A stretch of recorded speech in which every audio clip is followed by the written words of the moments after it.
Happy Monday, everybody. Monday. Yeah. We're about to launch a great experiment right now. How's it working? I see your face. Yeah, yep, do you?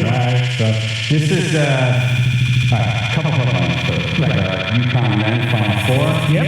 Awesome. All right. Bobcats lost to DC in overtime last night. Ooh, very sad. Bobcats 5-4. That's fun. More on that so we have this new experiment. I don't know if you watch this on Twitch, but it's usually 4 streams or 5 streams. A little black. It looks like a green thing. Kind of going to go blackout. Yeah. Now it's going to be full camera for whoever's talking. Nice.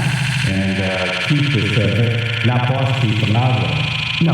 This Keith, the smart one. Right. I don't know what we're going to nickname him. I think it's going to be Brainiac Keith. Like the smart one. Smart Keith. Smart Keith. Smart Keith. I was thought to be a very positive person. I was like, well, we'll see. He's like, oh no, it's going to work. It's going to be awesome. And it looks like it's working. Yeah, it looks like it's awesome. And it's awesome. All right, Ruth, you should talk now. Let's see if your camera goes on. Hey, testing. 1, 2, 3. Nope. You can talk to us. You can just say a lot more. Yeah, there you are. Good morning, how are you? Okay. So, it works. Nice. Wow, this is fantastic. All right, Twitchers, you have a nice Monday morning treat. April Fools, everybody. That would have been a great joke if we did all that, and then you went, and it was nothing. Right. Like, it's not even working. It's the recasting video. Yeah, so, did you watch the UConn game Saturday? No, I did not. No? I find I watch games like your team on, but it's not. I'm sorry. Justin, did you watch it? I did not get a chance, no. Really? I watched the highlights, and I was just like, it was just jaw-dropping. The front part of it, that first half, it was tight at times. And I thought, if I'm Dave Portnoy, I put $600,000 down. I'm a little nervous right now. I'm concerned. Because this, team was not bad. They were hanging in there. And you said delivering speech instead of eating them. That's right. How'd it go? Dave Portnoy? Yeah. But UConn seems to just scorch these in the second half. Yeah. They've done this twice now. I don't know what the hell he's saying to them in the locker room, but they come out a whole nother team. I mean, it was just so bad. I literally felt bad for the team who had to stay out there and play with 4 minutes left and, UConn's pulling all the best players up. So now you're just playing, the bench warmers. Yep. Hurley with his son. All right, what, janitor? Right. The person with a husky hat on? Right. Get in there. You only fucked us. Go. Larry David, go. Attorney General Bond, you're go. The thing that made me feel the worst about the whole thing was even in the highlights just stood out. So Illinois hadn't scored in the first 8 minutes of the second half. And they said it was in real time, like an hour since they scored a basket. When they finally scored their first basket in the second half, the sarcastic cheer that came from the crowd made me feel terrible for Illinois because it was just a good for you guys. Way to go. You're a big boy now. Who's a big boy? Who's a big boy? Yeah, that was fun game. Fun. Wow, that was good. Well, it was tight in the first half, AJ, and then where I thought, wow, this is a game, and I'm a little worried for UConn. Yeah, like these guys are keeping up with it. Second half, just blow up. Right? Literal blow up. Literal blow up. Press a go button. Go. Yeah, I don't know what happened. Yep. Don't F this up! The Quinnipiac Bobcats lost last night to Boston College, 5-4 overtime. Bummer. Another great season, man. Yeah, you gotta be very proud. He's very good for you.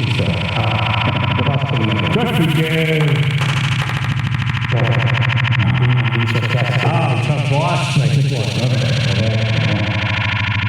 Powerball jackpot up to $975 million. Yep. Because we're playing against this guy. Did you say you got the Powerball? Yeah. The last Powerball one, I got the Powerball. This Powerball one, I got the Powerball. Mega Millions to 1.1 billion, I got the Mega Ball.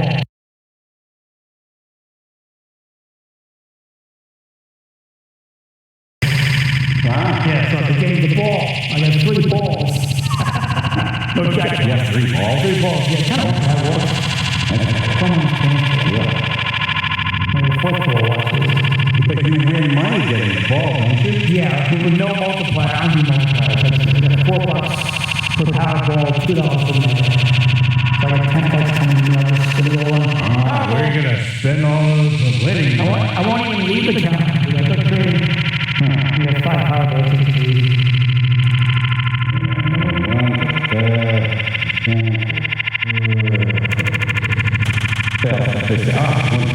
Who cares? Yeah, tell me when I win. Then I'll figure out. Exactly. Then I want to know what the one-time payout is. But I'm happy to spend it. A Kentucky woman said she screamed like never before when she won lottery jackpot earlier this month. According to the Kentucky Lottery, Rishon Oliver was at a gas station in Hopkinsville area when she bought 5 of the $5 wire cash multiplier scratch-off tickets. The second one she scratched off had 7 symbols.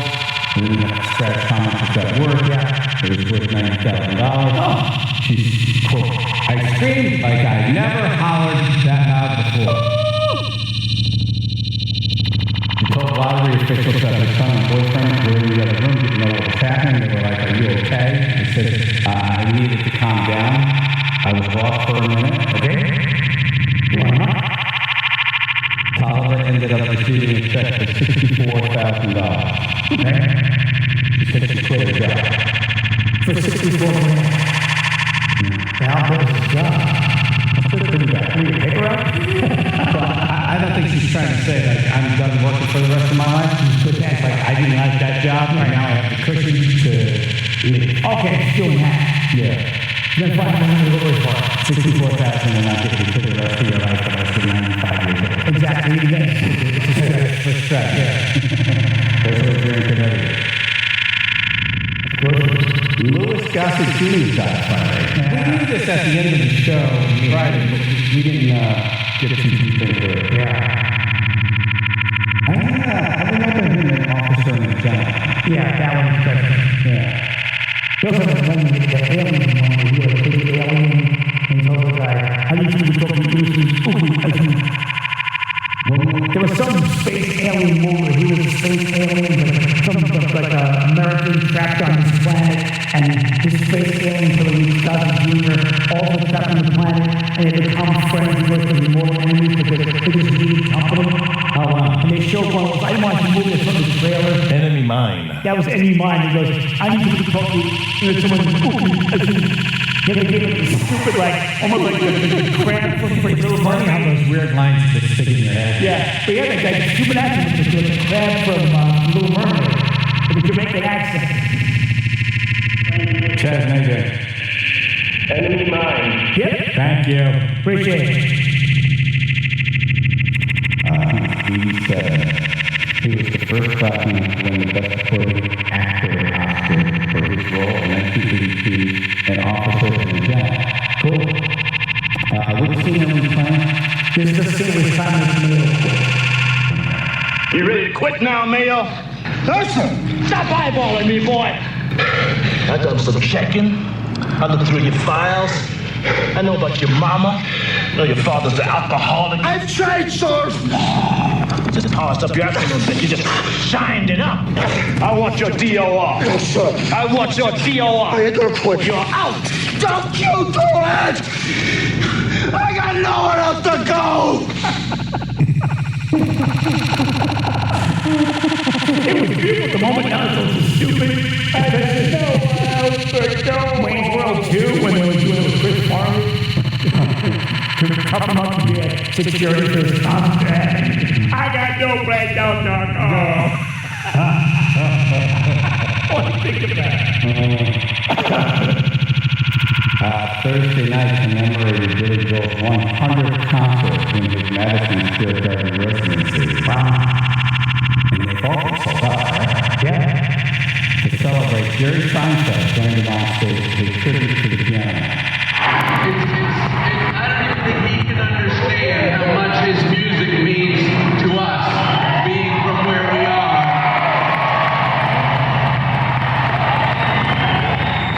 So tonight, we're going to commemorate the 100th consecutive sellout of the Madison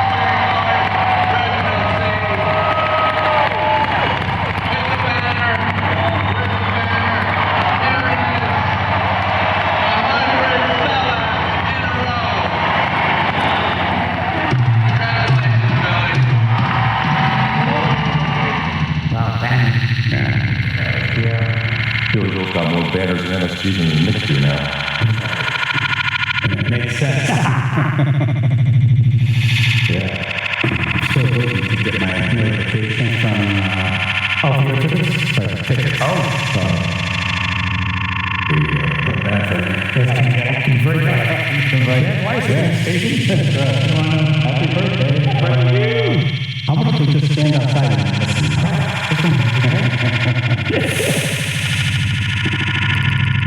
This list is interesting. The top 10 hoaxes, scams, and tricks. It's April Fool's Day. Right. Hoaxes, scams, and tricks. 203-882-9757. Page 2 on the list. Channel 3, Bill in the South, public insurance adjustment, first one order, multiple cloudy, maybe nice way down today, low to mid 50s, 40 on Bill. 91 southbound, there's an accident that has closed the highway between exits 14 and 13 in Wallingford. So traffic's being rerouted to the Merritt Parkway and Route 68 in Wallingford. So between 14 and 13, 91 southbound closed in Wallingford. Please find alternate routes. 95 southbound and Merritt Parkway southbound, no major incidents reported there at this time. This report is sponsored by ChumbaCasino.com. Play social games online for free. Head to ChumbaCasino.com now to join the Chumba fun and experience the thrill of the Chumba life. No purchase necessary. VGW Group. Void where prohibited by law. See terms and conditions. 18+. Chaz and AJ, Connecticut Lottery Drive. The Stefano Brothers Concrete Coating. Yay. It's springtime, time to get that garage in order. Yes. Yeah. They've been very busy. The traffic's been calling in big time. Good. I have a lot of friends calling. You know, getting married, they're getting their garage done. Yeah, can't wait. Vinny Tire Shack is calling for a project. Nice. He has done. Awesome. And then,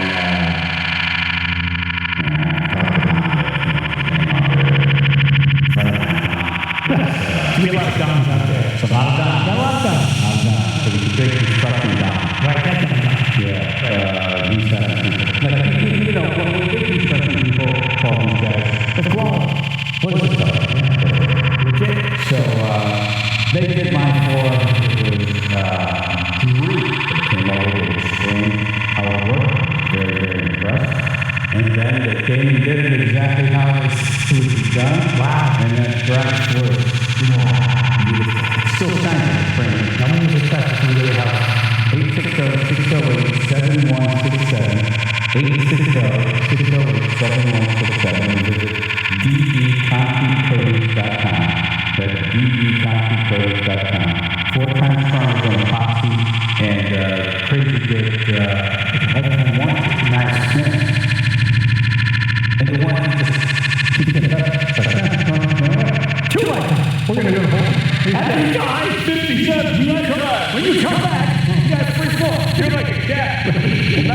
Lifetime warranty. This will save your life. Yeah, 860-608-7167. Tell them I sent you.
Okay, happy April Fools. Yay.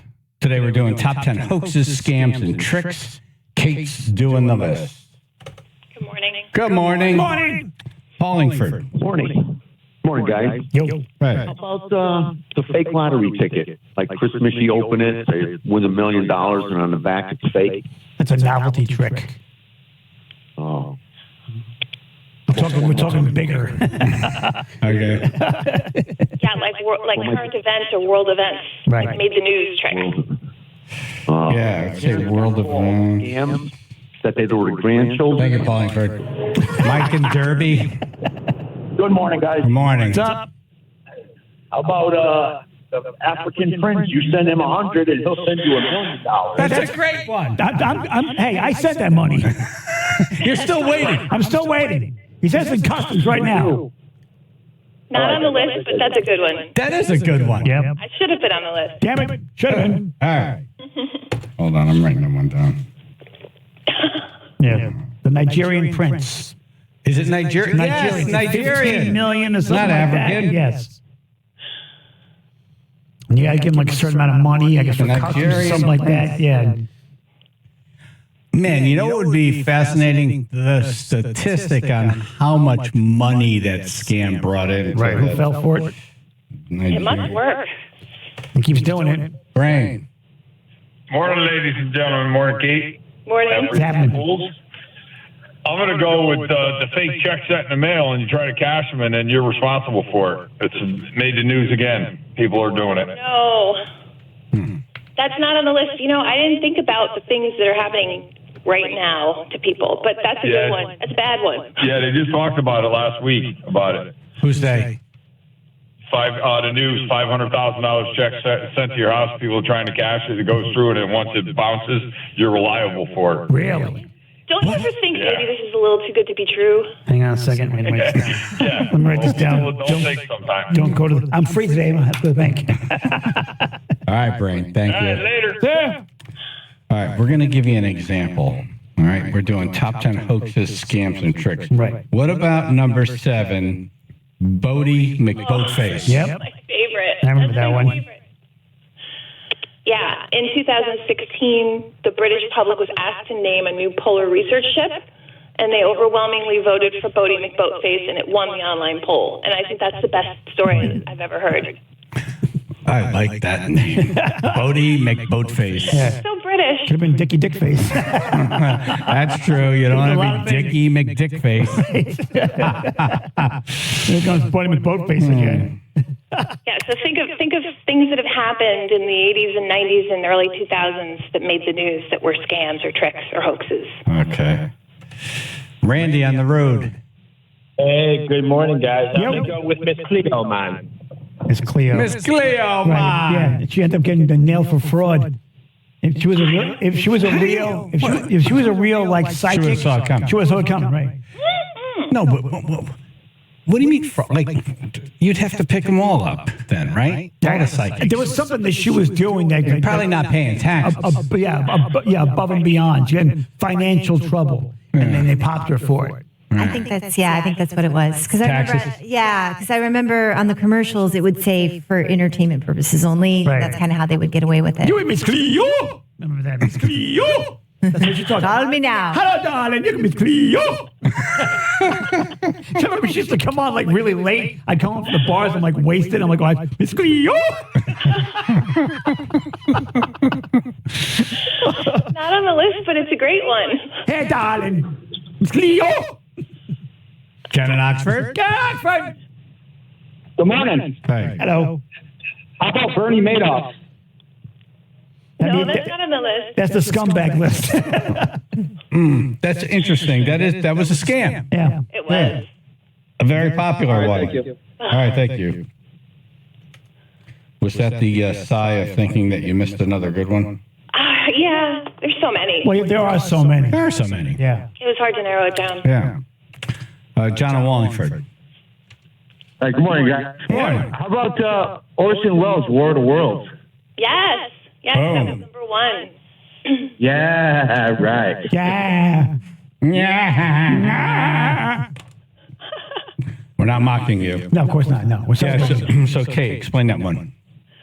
So the War of the Worlds is a book about a Martian invasion, and apparently in the 1930s they were reading a dramatization of it on the radio, and people missed the message that it was not really happening, and so people started to panic and hid in their cellars. There were traffic jams, but then when I was doing my research on this, it also seems to be that might have been a little overblown. People maybe didn't freak out as much as they said, but I think some people really thought we were being invaded by Martians. They were showing some movie on how they made it and everything, like the sound of the capsule, the alien capsule opening was actually a peanut butter jar. They opened slowly, with the mic on it and everything. That was a different time. Your sound effects were made live right there. Yep, a guy They had just a table with people and microphones. Right. A spinnable saw hit him with a hammer. Yeah, thunder was like hitting a big metal sheet. Yep.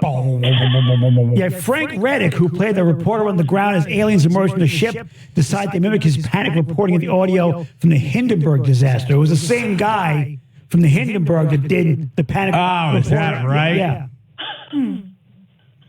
Yeah, that was a good one. Number 1, nice job. Yay. All right, we're doing top 10 hoaxes, scams, and tricks. 203-882-9757. Chaz and AJ in the morning, 99.1 PLR, 95.9 The Fox.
and AJ in the morning, 99.1 PR, 95.9 The Fox. Happy April Fool's Day. Yay.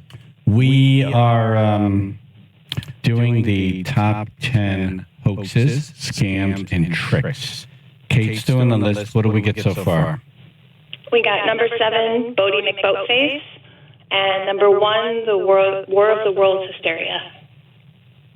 All right, Mike in New Haven. Hey, good morning, guys. How's it going? Good, thank you. Hey, how about that one where they would call you and say they got your family member and give them money? Oh, that was a hoax? Got one. Yeah, I got a call now. Huh? I think that happens every day. You're just the cops. Well, I got one a couple of days ago. They said they got your dad, and I'm like, what? Talking to the mouthpiece. To get your phone, too. I said, yeah. They called me up, and I said to the guy, how could you have my dad? He's dead. Oh, God. Well, really messed up. That's really messed up how you did that. I hope you have air freshener. Hey, you got a backhoe, you can dig them up and then say hello to them, make sure so I can say hello. Exactly right. Oh, wow. Yep, they didn't do any research, obviously. Wow.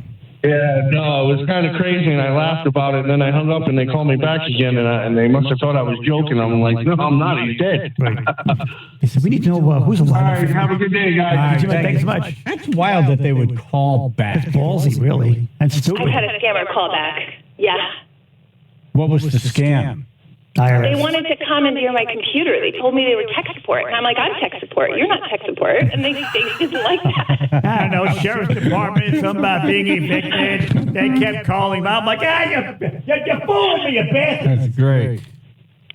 Hey, my camera died over here. It's I'm like, it looks like I just froze. I come in one. See, I started moving it. This is my fault. Yeah. Look at you. We're doing Chaz and AJ TV experiments this morning. It's going well so far. It really is. It is. Until I touched the friggin' camera. Right. And, now it's a whole thing, so sorry about that. That needs to be captured, that picture of you right now. Look concerned. Back to me, it's my little face. Okay, back. Harold in Waterbury. Good morning. How are you? Morning. I don't know. I'm thinking about Bernie Madoff or Sam Bankman Fried. You're the second one to get it. Yeah, I was mentioned already. The good one. Sorry, I was in a coma. Yeah, made off the money, yes. Have a good day. Right, thank you. Now, he died, but how did he die?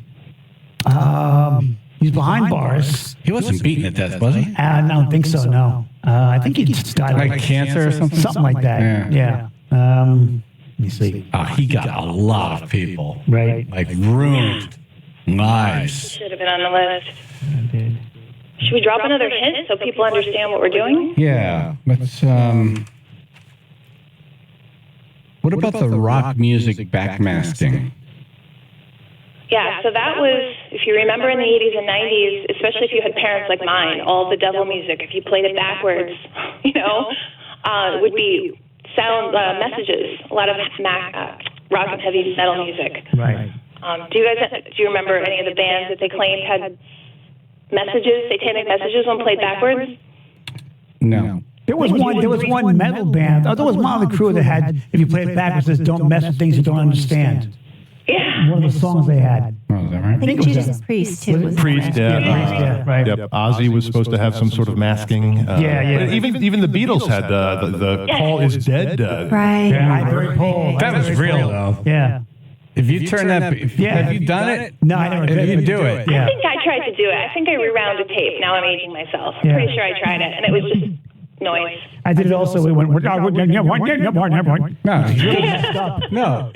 When you turn back number nine, and you take that and you turn it back in regular speed. Right. Turn me on, dead man. Turn me on, dead man. Oh, I got Turn me on, dead man. Square root is 3. Square root is 3. Square root is 3. Keith on the road. Good morning. I'm going to say Milli Vanilli, and I'm not sure if it's going to fit, but yeah. A Grammy Award-winning host. That's the best. That is the winner. That one should be on the list. I'm a number 2 girl. I should have been number 1. I'm a number 2 girl. I love it. That's a good one. Guys, have a good one. And what I love about that one is that, it all fell apart in Connecticut. It did. Like, wow, we had him until we got to Connecticut. Yep. Where dreams come to die. It's weird to me that they were using, what year was that all came apart? They were using a turntable. Yeah. And it skipped. It started skipping. And they didn't know what to do, and they were on stage. I would have danced to it. Why wouldn't you use, maybe it was a CD, I don't know. Yeah. And they weren't singing at all, so it's not like they could fake it, right? It wasn't even a lip-syncing thing. They weren't singers. Yeah, they both with a glass of water. World's worst ventriloquist act ever. I love them. I'm just disappointed. They didn't know how to dress. Was this the karaoke version? Because the real band was too ugly to be on stage. John in North Haven. Hey, good morning, guys. Good morning. I'm looking at Billy McFarland and Ja Rule for that Pride Festival. In 2017, they scammed everybody out of the money from the Bohemian Island. That's another good one. Yeah. And they're going to have Fire Festival too, by the way. You missed some good ones. They have number 2 coming now. You're an idiot if you go to number 2. Yeah, you're a moron. Yeah, you're a certified moron. Me? No, the person, if you go for Fire 2. Yeah, Firefest 2. You're not certified. I don't even know if that's real. I think he floated that idea to see if he can get investors and see what the reaction would be, because I haven't heard a thing about it since. And what band would sign up for that? Milli Vanilli. That's a good one. All right. So we have a couple that should be on the list. And so really. Call them whatever you think of them. We'll put it on if we like it. The Nigerian Prince, Bernie Madoff, Milli Vanilli, Firefest, top 10 hoaxes and scams.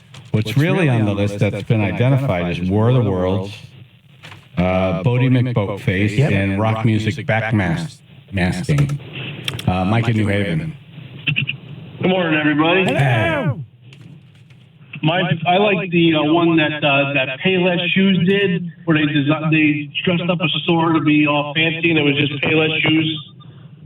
They tricked all the designer people. It was a commercial they did years ago. It was really funny. But that's a commercial. Yeah, it's an ad stunt. It's still a trick. Okay. That's great. I don't remember it. I don't remember that either. No, the real trick was those shoes will last. Okay. Thank you. Not on the list. Don't recall that one. Edward in Brantford. Bigfoot and the Loch Ness Monster. Those were obvious. They should have been there. Those are good ones. Well, but are they real? Those are more legends. Are we sure those? More legends. Are we sure they're not real, though? We're not sure. That's why. They haven't been disproven. No? Good guess. This is the side list is a real good list. So far, so good. Yeah, Bigfoot, Loch Ness, Nigerian Prince, Bernie Madoff, Milli Vanilli, Firefest. Right, we get 10 yet? Top 10 hoaxes, scams, and tricks. We got a loud one over here. Kristen and Shelton. Hey guys, good morning. What about the Michael Jackson April Fool's joke where he was going to make the appearance? I don't remember this. Yeah, then the kids just showed up with a limo, stuck out a sign that said April Fool. There's a whole town. Oh, that's hysterical. That's funny. That's me. We got a limo. I think it was in the early 90s or late 80s. I don't remember it, but man, that sounds like a good one. Yeah. All right, guys, have a great day. All right, thanks. Sounds like a stunt. Aerosmith played Lake Compounds when they were on the Pump tour. And, they were just so back. They were doing all the things they did at the beginning of their career, and they did this great meet and greet party for our listeners. Right. And so me and a couple people pile in a limo, and we drive the limo backstage. So when we're done, we meet Aerosmith. It's all awesome. When we're leaving, we're coming out in the limo, and now everyone thinks You're Aerosmith. They think it's friggin' Aerosmith. Oh, my God. Oh, my God. Rolling out the door. So we see this. I tell them, hey, let's tell the limo driver, stop. So we have one of the characters from the show in the back seat, and he puts the window down, and everyone's like just looking like they're waiting to see Steven Tyler or Joe Perry. And the intern, Doughboy, waves to people over. Like, oh my God, that's so exciting. We're going to walk over to the car. Oh my God. And he goes, pardon me, do you have any Grey Poupon? And the limo just uproarious laughter, and window up, car rolls off. How much damage to the car? We were able to get out. Glass door, Tom. Morning, everybody. Hey. So how about the one where the guy claimed his kid was in that weather balloon or whatever because he was trying to get media attention for his crazy inventions? Yes, that was number 3, Balloon Boy. Nice. Cool. Nice job. Thanks, guys. Have a good one. Thank you. Remember the footage they had the planes following and everything else? Yeah, hold on, Kate, set that one up. That one, and a family claimed their son was trapped in a homemade helium balloon, and they started a search and rescue operation, but they found him hiding in the family's garage attic. And I read, well, and I heard that they were trying to get media attention because they wanted a reality show. Yeah. And they got one for a short period of time. Yeah, Even after that, the kid's name was Falcon. And remember, they had the F-14s like tracking this balloon flying. And then said, they thought there was a kid in the balloon. And then they said something fell from the balloon. Like, oh my God, the Falcon fell, and the kid was hiding in the garage. And then the kid admits it on TV. Remember, Dad, you told me to do that. That's right. They were interviewing him on like the Today Show, and the kid threw up. I remember he got I don't remember that. Yeah, the kid dropped dime on Dad right there on TV. Yeah, that's how it came out. Yeah. It was the whole. Yeah, Daddy told me. You told me to hide. Remember? You told me that.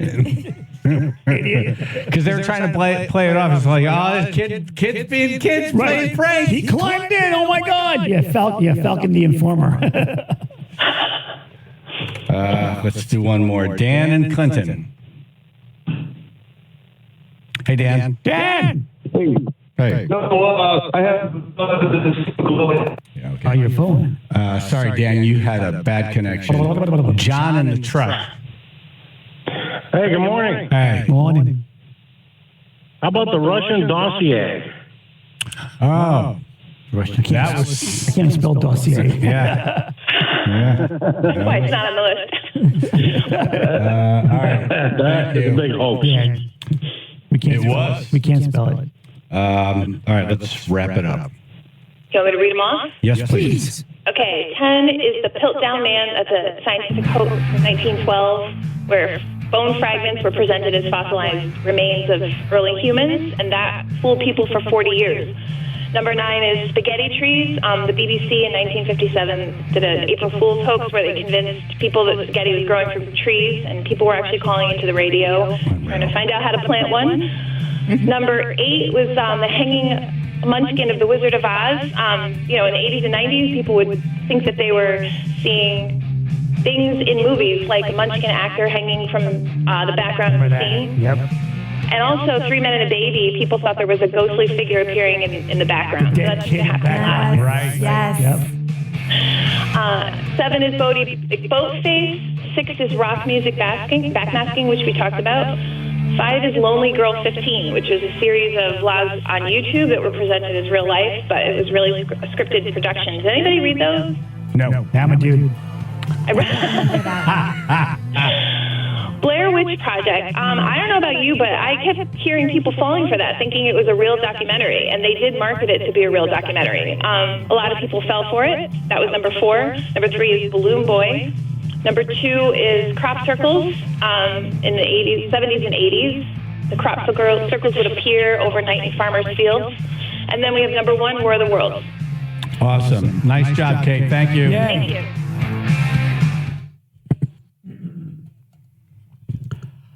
Channel 3, Bill and Associates, Public Insurance Adjusters. First floor, weather mostly cloudy. Maybe an isolated shower today. Low to mid 50s, 40. Now, North Haven. 95 southbound, we have some stop-and-go volume building in Bridgeport at exit 26, taking you all the way through Fairfield down to exit 21. And Merritt Parkway southbound, you're starting to see some slowdown in Trumbull at exit 48, taking you through exit 44 there, Black Rock Turnpike. This report is sponsored by ChumbaCasino.com. It's time to experience the thrill of the Chumba life at ChumbaCasino.com. It's free to play for fun, and no purchase is necessary. 18 plus terms and conditions apply. VGW Group, no purchase necessary. Void where prohibited by law. See terms and conditions. Chaz and AJ, Connecticut Lottery Traffic.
the number.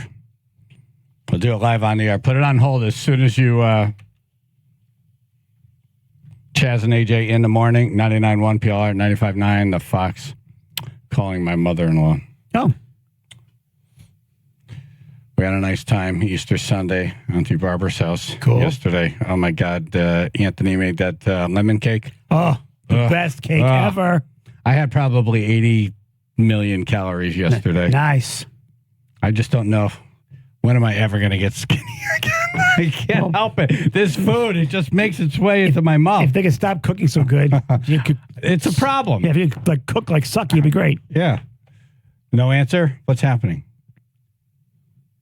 All right. She knows it's you. Talk to my wife. Hello. Hi. Good morning. I was calling your mother. Oh, well, Yeah. I could have called her. She won't answer. She doesn't recognize the number. Oh. She should recognize the number. It's the radio station. I think it comes up as the radio station. That's why she doesn't pick it up. That's probably why she's not picking it up. She's smart. Yeah. All right. Call her Babby. Nothing? You're going right to... Yeah, Call her Babby? Okay. She's not going to pick up. Babby. She hates the death pull. She does. We're going to voicemail, yes. Okay. Disgusting. That was her reaction to us doing the death pull. Disgusting. We were going nuts yesterday. Oh, really? Did she want in or? They started talking about the Pope. I guess the Pope's not in good condition. He's been, kind of wavering for a while now, yeah. I was like, Mom, you want to take the Pope in the death pull? Oh, boy. Disgusting. That's when the clouds came out and the sky got dark. The water began to boil.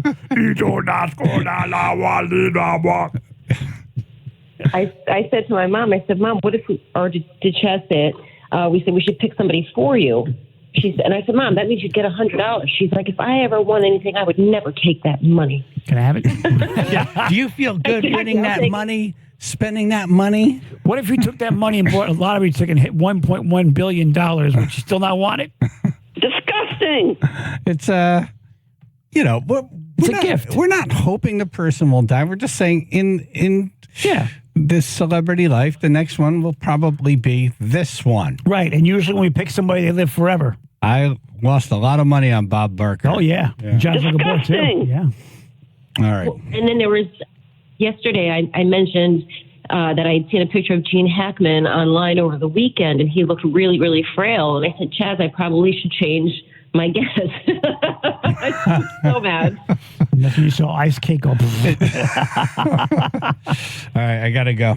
Okay, love you, bye. All right, love you, bye.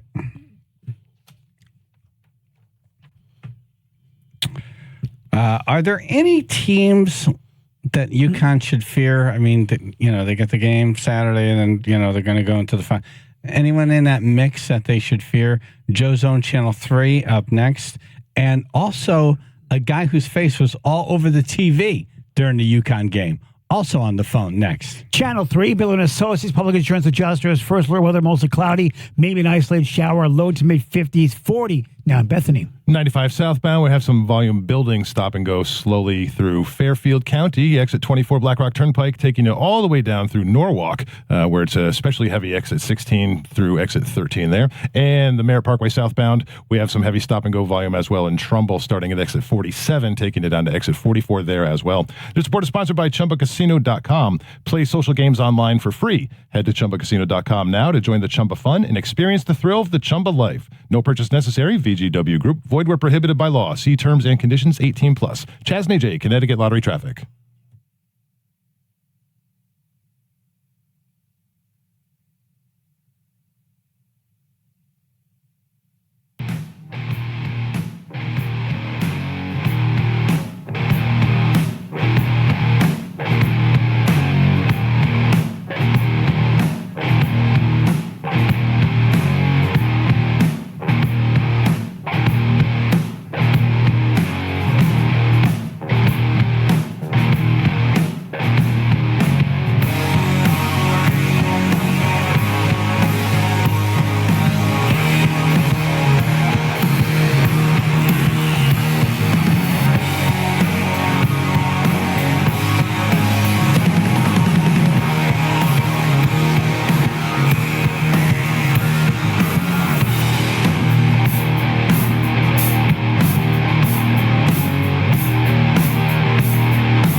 UConn wins, Bobcats lose, and UConn's off to the Final Four. Channel 3's Joe Zone on the phone in Portland. Oh. Good morning. Yeah, good morning. It is morning. It is. We didn't realize we'd be talking to you at 4 in the morning. Sorry. 4:05, it says on my clock. 4:05, okay. Oh. That's good. I have 7:02 here. Yeah, I got you. Someone's clock is wrong. Well, good morning. Good morning. What'd you think about the UConn men? Well, it was incredible to watch because I watched from here in Portland. I was watching them at the same time as I was watching the other semifinal game out here that, the game that the winner would have to play the winner of. And I kept looking up. I kept watching the score build. I'd look up again. The score was building, and it never seen anything like it. I know everybody said that, but I've never seen anything like it. Incredible. I have to say, Dave Portnoy bet $600,000 that UConn would win the final 5 games and go all the way. And there were a couple of times where, Illinois just came back and it was close. It was within 2 points and it was tied. I'm like, this is a game. And if I had $600,000 on the line, I'd be nervous. I had the window partially open, ready to jump. Well, I have a feeling if you get $600,000 to bet on the game, you're not, you ain't jumping. Yeah, that's true. Yeah, you're probably not that worried. You get another $600,000 somewhere. Yeah. But that second half, and they did this last time. It was kind of a game, and then UConn comes out in the second half, and they just torched the team. Torch them. It's actually kind of in reverse of what's been happening with the UConn women. The UConn women, they've been building big leads, and then they lose that lead in the fourth quarter. They only got 6 players that are playing, and they press, they run hard, they're fast, they're quick, they use up a lot of energy, and then they get to the fourth quarter, and a lot of them are out of energy. They're all playing 40 minutes a game, so their whole thing is exactly opposite of what you see with the men. They're trying to build big leads, but then they're just trying to hold in, and they've managed to do that in the last 2 games, and particularly here the other night on Saturday night. And tonight, they're going to play the number 1 seed in the bracket, USC, for the right to go to Cleveland. How do you think they'll do? Well, I've learned by now never to discount any Gino Auriemma coached team. That's right. And they seem to be on a mission. And yesterday here in this bracket, the 3 seed beat the 1 seed. UConn tonight is the 3 seed. USC is the 1 seed. They have a phenomenal freshman who's an All-American, who's big and fast. She's definitely going to cause some problems. But I would, I'm between a rock and a hard place here. If the women lose, I go to Phoenix to cover the men. If they win, I go to Cleveland. You win either way. Yeah, which way you want to go? Well, I know one thing. It's going to be 80 degrees in Phoenix Wednesday, Thursday, Friday, Saturday. I don't think it's going to be 80 degrees in Cleveland. Yeah, no. No, I don't think so. Nope. All right, so UConn men going to play Alabama? Yes. Well, I mean, why, at this stage, why would you not be picking them to win the whole thing? Right. I mean, everybody wants to see, I say everybody, most of the country wants to see UConn and Purdue. Purdue's got their 7'3" center, Zach Edey. He's been leading them in. UConn's got their guy, their 7'2" center, Donovan Clingan, and that's the showdown that everybody wants to see. Both are in the semifinals, and they're on opposite sides of the bracket, and could be a head-to-head showdown next Monday night. The Clash of the Titans, 2 giants going at it. Right. That's pretty cool. Yeah, that's real. The two big men in college basketball leading their teams to the championship. It would be an incredible thing to watch. And then the Bobcats lost. Yeah, and I actually got back from working here yesterday with some of the stuff that we had to do here, and I watched that game here. Heartbreaking loss. Overtime. Holtaker makes a great play. Yeah, I mean, in my opinion, there's nothing more exciting in sports than playoff overtime hockey. Right. It's just because every single second it's season over. It was incredible to watch. Yeah. Joe Zone, thank you so much for waking up so early in Portland. Yeah, and go back to bed. Covering UConn women, and thanks for coming on. All right, and we'll talk maybe next Monday. Who knows? I hope so. I hope so. Yes. All right, thank you, Joe. All right, guys. Thanks. Okay. Bye. I know, AJ, you didn't watch the UConn game Saturday night. No. But all over the television screen was this guy's face. Hello. Good morning, Attorney General Tong. Good morning, Chaz. How come AJ didn't watch? Were you playing? You would think. Actually, people said when they saw me on the TV, they thought that Hurley was going to put me in. And given the way it was going, maybe I could have gone in. You were ready. You were ready. You were in street shoes. Pretty big. It's funny because at the end, I felt bad for the Illinois team, but when there's 3 or 4 minutes left, and they're just taking all their best players. UConn's taking all their best players out, and Hurley's putting his son in. Right. I thought, I said to myself, I think the Attorney General's next. Oh, he's definitely in. Yep. Right. Here comes William and Chaz in for starters. Yeah, I'll sell hot dogs. They were chanting. We were all chanting, "We want Hurley," and so that's why I think finally Andrew went in. Oh, is that right? Okay. Yeah, they were chanting. They were calling for Andrew, and I was sitting right behind Hurley's dad, the legendary high school coach, and so it was cool to watch that family dynamic unfold. Oh wow, that's great. Family affair. He had a good play too, but how did you get those seats? Those were pretty good seats. I was with the governor. I was with the governor. So I got invited by Ned to join him, and it's obviously really important that the governor support UConn Nation and all of our sports teams in the university. So I got a chance to go with him, and I brought my son Sasha, and it was a thrill. It was a once-in-a-lifetime experience. Exactly. Who drove? Yeah. I drove. We made a day of it, nice. Me and my son, and he's 12, so he's getting older, and I don't know how many more opportunities I'll have before he doesn't want to hang out with dad anymore. So it was really cool. Did you ride with the governor, or you? No, we went ourselves. Okay, that's a long. Right, no caravan, right? It's a long ride. We're starting Burger King. Start a Burger King first. Once we get through past the small talk, we're going to pick up beer. Hey, Ned, can you pull over at Dunkin'? Right. Yeah. Sausage, egg, and cheese. Ooh, I need an iced coffee. Make a pit stop. Yeah. What time? But you know, I just keep saying this, but it's true. The first half, I just thought, wow, this is actually a game. And then the second half, UConn just came out and torched them. Did you get a chance to talk to the coach at all and ask him what he said in that locker room? I didn't get a chance to talk to him. We said hello to him at the end, but the governor and I did get a chance to talk to Hurley Sr. about his observations, and he gave us his read about what we had to do coming out of the locker room.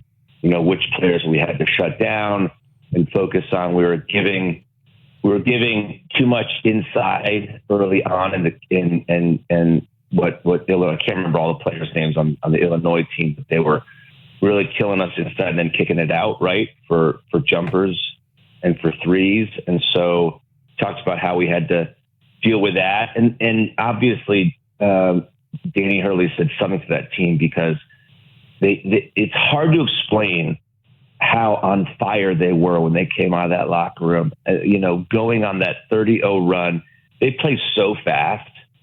Yeah, he said the AG's here. Look busy.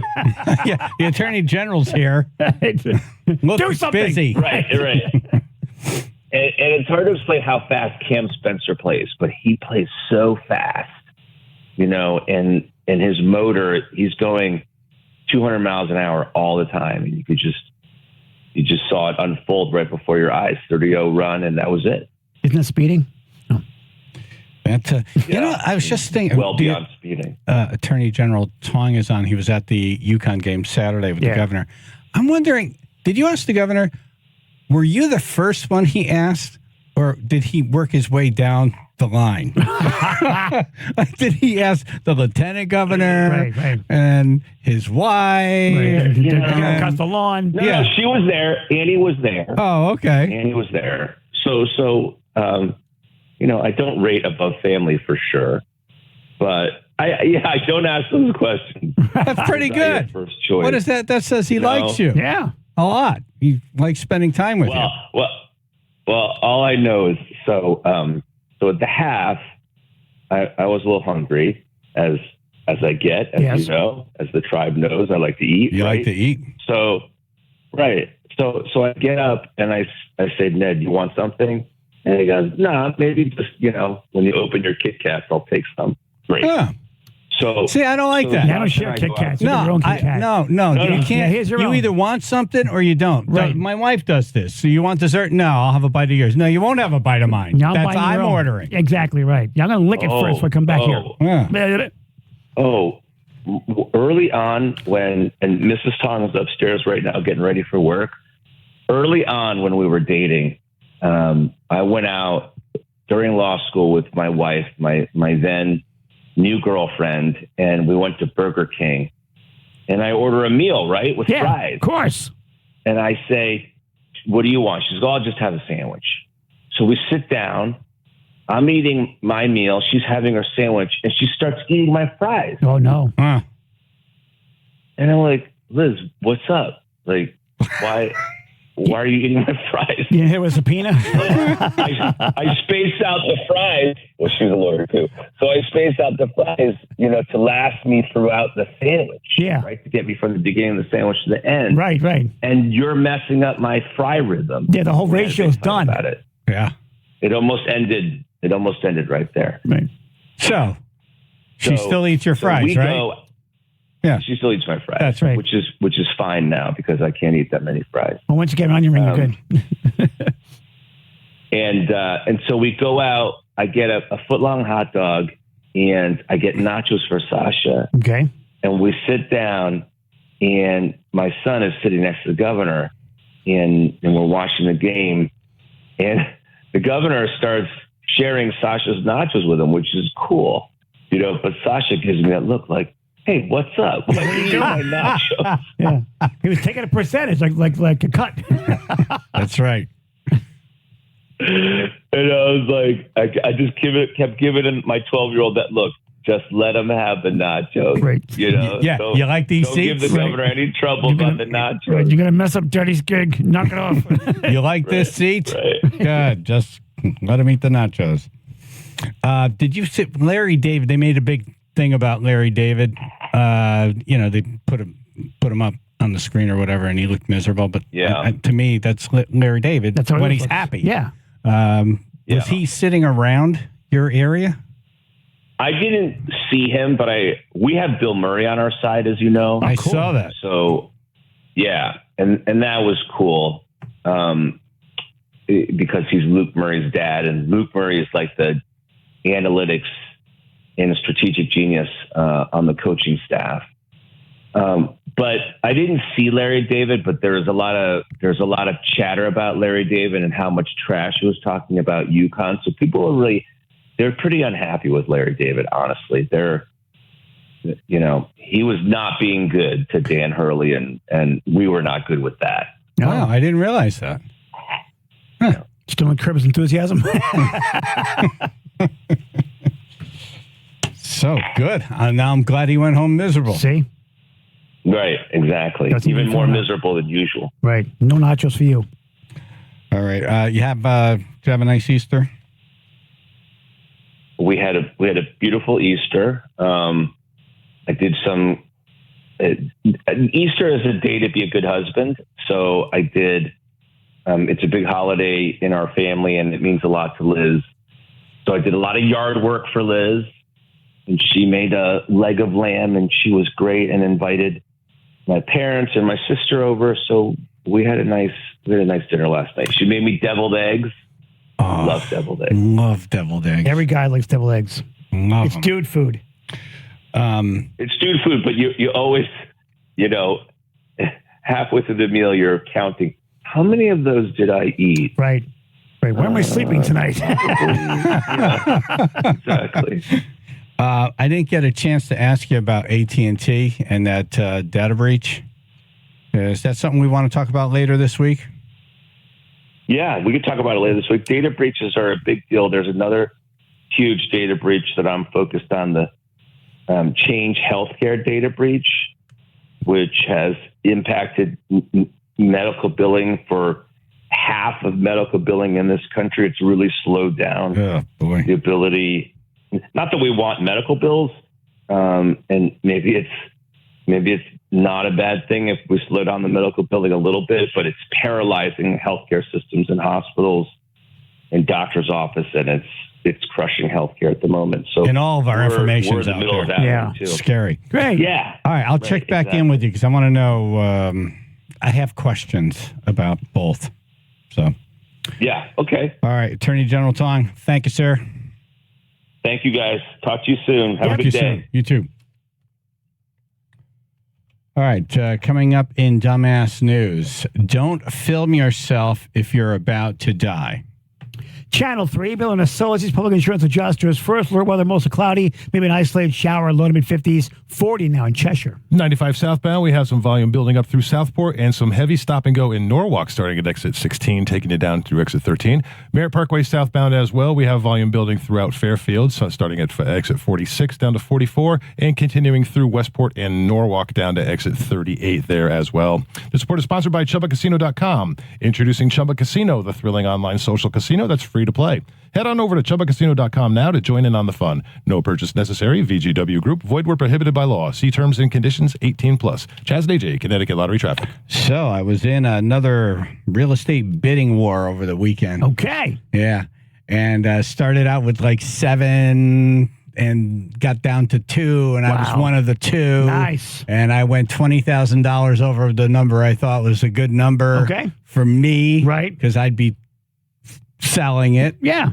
Yeah. And I had to walk away. You have to, like Kenny Rogers said, you have to know when to hold them, know when to fold them. Know when to hold them, know when to fold them. Right. I had to walk away. So you folded. Yeah. It's not a good feeling. Yeah. It's been going on for a while. It's very hard to find a property now. Yeah. So I have to tell you, if you are even thinking about selling in the next few years, boy, is this the hottest time to cash out. That house, your house will get so many offers, will get offers beyond Well, any professional will like you got to talk to Carbuty, Jonathan Carbuty, Carbuty and Company Realtors. I mean, they do really dead-on market evaluations, right?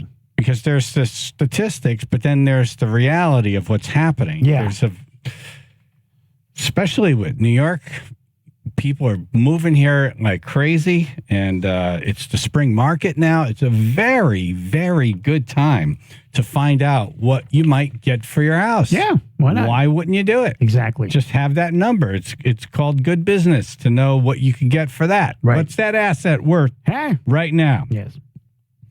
Call the only agent I would if I were selling my home, Jonathan Carbuty. Here is his direct cell phone number, 203-980-6886.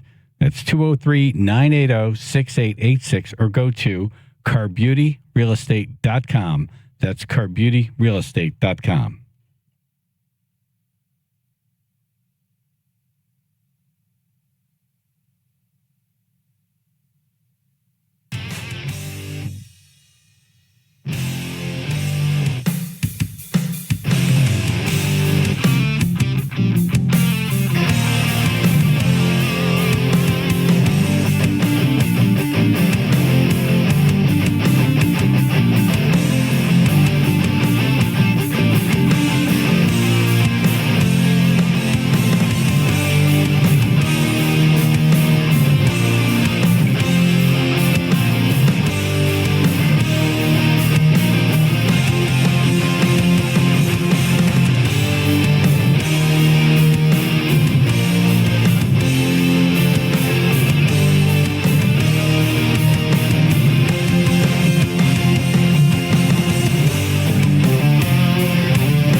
Happy Monday. What? First headline, don't film yourself if you're about to die. All right, comedian Manny Sierra joining us in studio. Good morning, sir. What's going on, guys? Stop. All right, so this is this comes from all of this bridge stuff. Okay. Cars in the water, you're in the car. Right. Our car. Hell breaks loose. Right. Right. So this is they did this whole news story on it, and this is a clip of. I don't know if you have to tell somebody this, but apparently we do. You just mentioned presence of mind. That would be one of the biggest and toughest issues for anyone. Staying calm if your car is suddenly submerged into water. What's your advice in that scenario? Well, we live in a society now when anytime there's an emergency, what's the first thing people do? They take out their cell phone and they want to film it. Hey, no. Yeah. I don't know if I trust a guy who talks like this. Yes, hey, take his phone. First thing they want to do is film themselves. No. Yeah, you taking safety advice from Peter Griffin? That's Hey, Lois. I got to tell you something. If you end up in a car in the water and the first thing you do is get your cell phone out, we want you to drown. Yeah, really. Yeah, that's just nature running its course. It's called thin the herd, yes. The dumb ones die, yes. It'd actually be a pretty good video. You would. Right.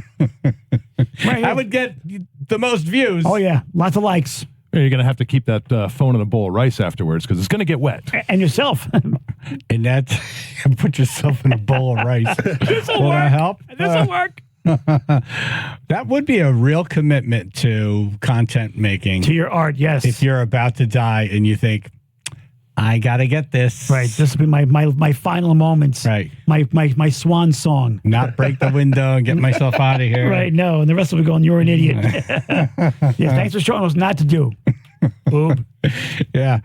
Or they start live streaming. Hi, I'm here in the car and I just went off the bridge. I'm in the water now and I'm live streaming. Oh, hi, Ginger7432. Right. Yes. Oh, no. Yes, the water is cold. Right. AJ Fairlane. And then I get out of the water, moron. Put down the camera, ass.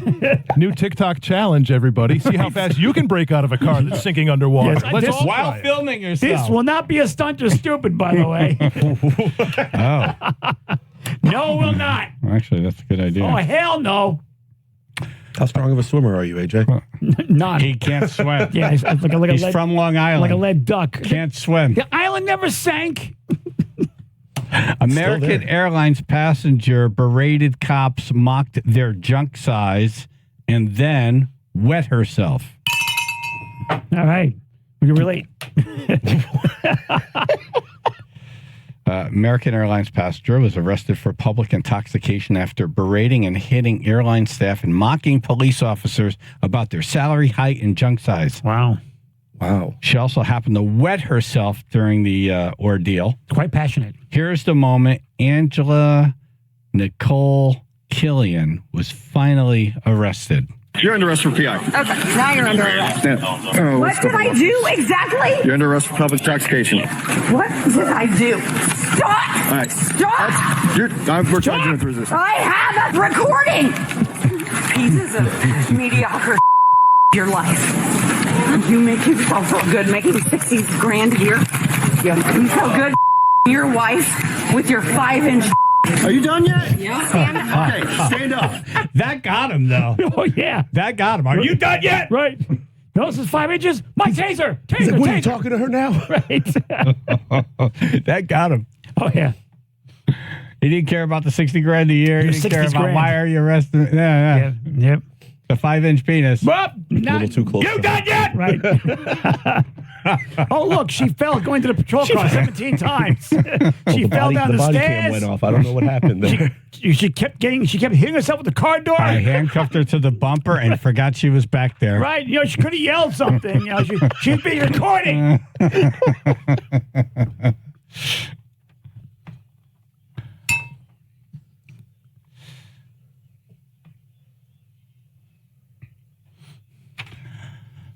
Okay, AJ's going to try to break a world record. Yes. Which world record will he try to break? Not Flubbles. Will he survive? Wait, what? wait, what? Yeah. This Survive? This could be good. This was not mentioned in the meeting. All right. Stunt or Stupid is next. This is a good one. That's a good one. We got help coming in. We got bags coming in. This is going to be big. And it'll be on the brand new Chaz and AJ TV setup. Yay. That's next. Chaz and AJ in the morning. PLR and the Fox.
Chaz and AJ in the morning, 99.1 PLR, 95.9 The Fox.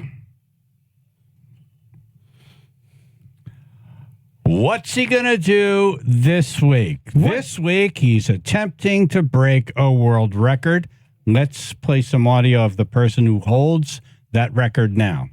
A Washington State girl has won the world record for wearing the most sweaters at one time, with a sweat-inducing 45 of them.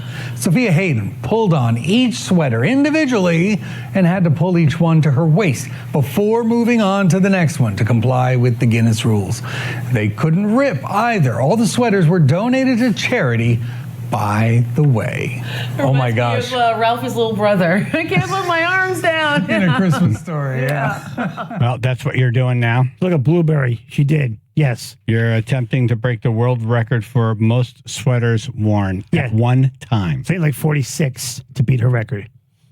Wow, you're a mathematician. Notice that, huh? Well, so you have to go one more than 45. Good for you. I'm going one over. Who's a big boy? I'm being realistic. Yeah. Yeah. Yeah, if you do one, you break the world record. Exactly. Okay. We brought in a lot of help. One comedian, Manny Sierra, in studio. Oh, yeah. But we brought in the president of Goodwill. The big guns. Richard Borer. Good morning. Good morning. Great to be back. Nice to have you back. We met you. We called you Richie Borer back then. Yeah, still, is it Richard or is still it still Richie? Okay, Richie. Hey, Richie. Like 20 years ago, you were mayor of West Haven. Right. That was for 14 years. Wow. 14 years. That tremendous run. And now, is it your ex-wife who's now my former spouse. I don't like to say ex, but my former spouse. Former spouse. Okay. And we're really good friends, and I'm so happy for her, and she's going to do a great job. She'll probably be, the best mayor that West Haven ever saw, with the exception of one. That's right. All right, so Richie brought in all of these sweaters from Goodwill. Yes, thank you for Ruth is a thrifter, and we're going to get into this later, but she found some gold in these bags. Oh, yeah. Already. Yeah, she's already making the list. Oh, yeah. Well, there's some of these sweaters are getting pulled out and they're being put aside. Off to the you side. are not stretching these out. Right. Stay away from the Ruth bin. You are not touching these, yeah. Maybe we should have a website, and all 46 sweaters will sell separately and raise money for a charity or a cause. Right. This has idiot DNA on it. All right, here we go. All right, let's go with the first sweater. Did you go through any of these sweaters? Did I know? They came as we were talking. And I just saw bags coming in, and it actually smells like the inside of like one of those bins right now. Yeah, it does. Yeah. Which I know very well because I donate clothes all the time. I just got done getting rid of 7 bags, by the way, recently. Yeah. So now, okay, I made my first sweater. All right. First sweater. Here we go. First sweater. Oh, Ruth's sweater. Yeah, she's my sweater person. Wrangler. Okay, so this is a... Gotta go over the head. Over the head. The waist. Oh, it's got a tag on it, too. How much is it? Let go of it. Let go of it. Thank you. Okay, here we go. All right. First sweater is a lovely V-neck. Oh, and it's tight. Yeah. Very tight, lovely V-neck. Which is important. I look like Sandra Dee. Okay, here we go. Next. All right. This one here seems to be like my grandmother would wear one of these. It has kind of that medieval. It does, yeah. That stitching, like Barney Dio. That one should have went first. Yeah, like that. That one should have went first. This is tiny though. This is a tiny one. That's what I'm saying. Yeah, this is gonna be fun. All right, so. AJ, I think it's important that you pace yourself. Don't just go diving into it. Right. Okay, so sweater number 2 is now on. Okay. I know. Show my breasts. What's with the tiny ones? Okay, we need like non-hip hop artists to hand over these sweaters here. What do you mean? They're all like these mid-riffs. Like I picture them like from like Booty Call. Yeah. Okay. Here we go. All right. Next one. Oh, the visual of that is really nice. Try not to hit the microphone when you're putting the sweater on, please. I'm trying. All right. If you're just tuning in, not much room over here. AJ's attempting to break the world I'm stuck in record a spider web for most sweaters worn at once. Now, that's 3. Can I ask you something? Yeah, sure. Why didn't you take your shirt off before you started? Because I have body damage and I don't want to show it on camera. Okay. Does that count though? What, having a shirt underneath it? Because the girl had a shirt underneath it. Okay. When I saw the video, she wasn't naked. But does that shirt count? But it's not a sweater. No, it's not a sweater. Oh. It's not a sweater. Okay. You know what I feel like? Hans and Franz right now. All right, next one Next Gotta one. pump you up. This is actually this looks like a shirt I had back in the 80s. I actually had one of these. Ugh. If you want to call in and give AJ words of encouragement, 203-882-9757. This is what, number 4? Richie, what did you say that smell is? Yeah, when you open up the bags, it's got a musty smell. Right. But It at work, we Just call call that me the musty. smell of money. The smell of money. Yeah. All for charity, That's of what- course. That's right. You walk in, you're like, what's that musty kind of I smell? got the number 5 going on right now. Number 5.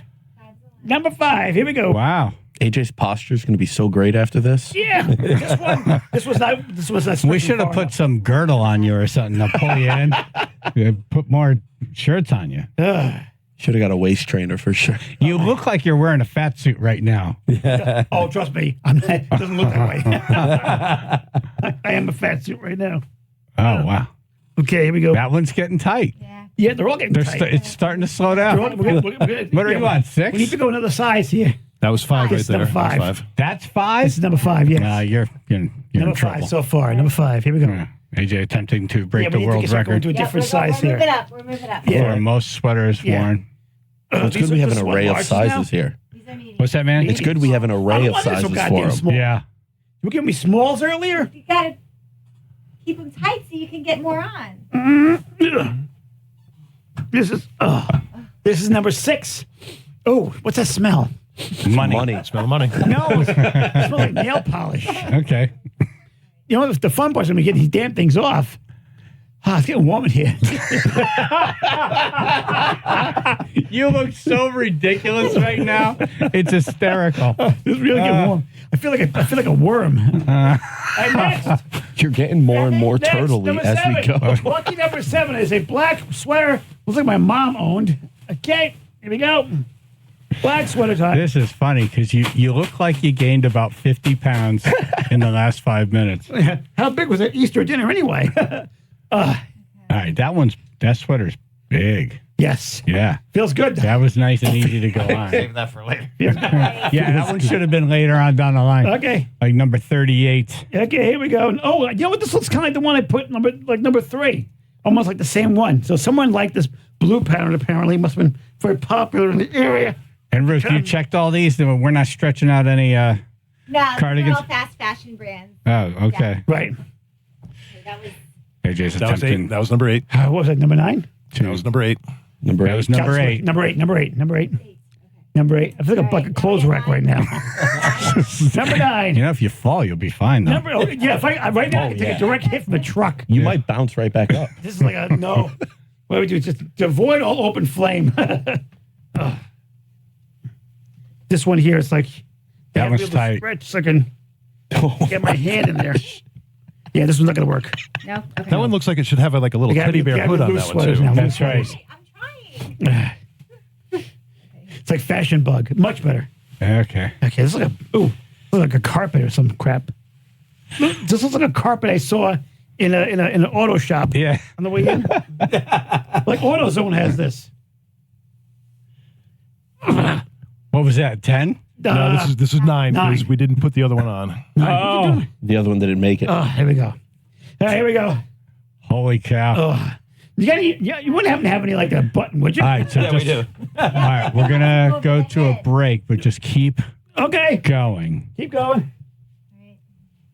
All right, AJ's attempting to break the world record for most sweaters worn at one time. What number are you on now? This is number 10 going on. Number 10. Number 10. So you have 36 more to go. Thanks for doing the math. All right, you could do the weather now. Oh. Channel 3, Building Associates, Public Insurance Adjusters, first alert weather, mostly cloudy, maybe an isolated shower, low to mid 50s. Right now, we are looking at 45 in New Haven. 95 southbound, we're slowing down in Southport at exit 19, taking you all the way through Westport, where we have some stop and go from 17 all the way through Norwalk at exit 13. Stanford is slowing down right now between exits 8 and 6 as well. Merritt Parkway southbound, we're slowing down in Fairfield at exit 46, and we're going to have some stop and go volume in Norwalk at exit 40A down through exit 38 there as well. Their support sponsored by ChumbaCasino.com. With over 100 online casino-style games, Chumba Casino is your go-to destination for nonstop entertainment. Play for fun and play for free at ChumbaCasino.com. ChumPsCasino.com. No purchase necessary. VGW Group. Void or prohibited by law. See terms and conditions 18+. Chaz and AJ, Connecticut Lottery Traffic.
Oh, what is happening here?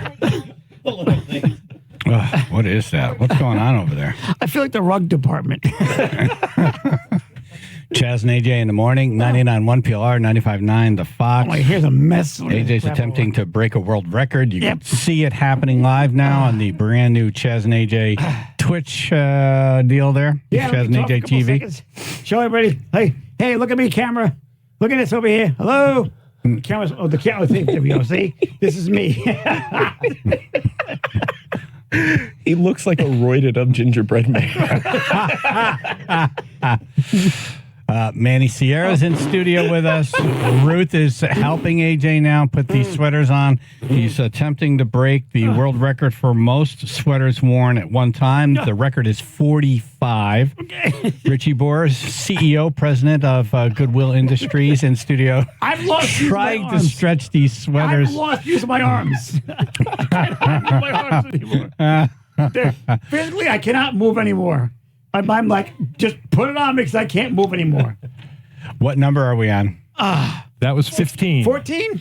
That was 15. 14. 15? 15. I'm hearing 15. Is it 15? 15. Who's been keeping track?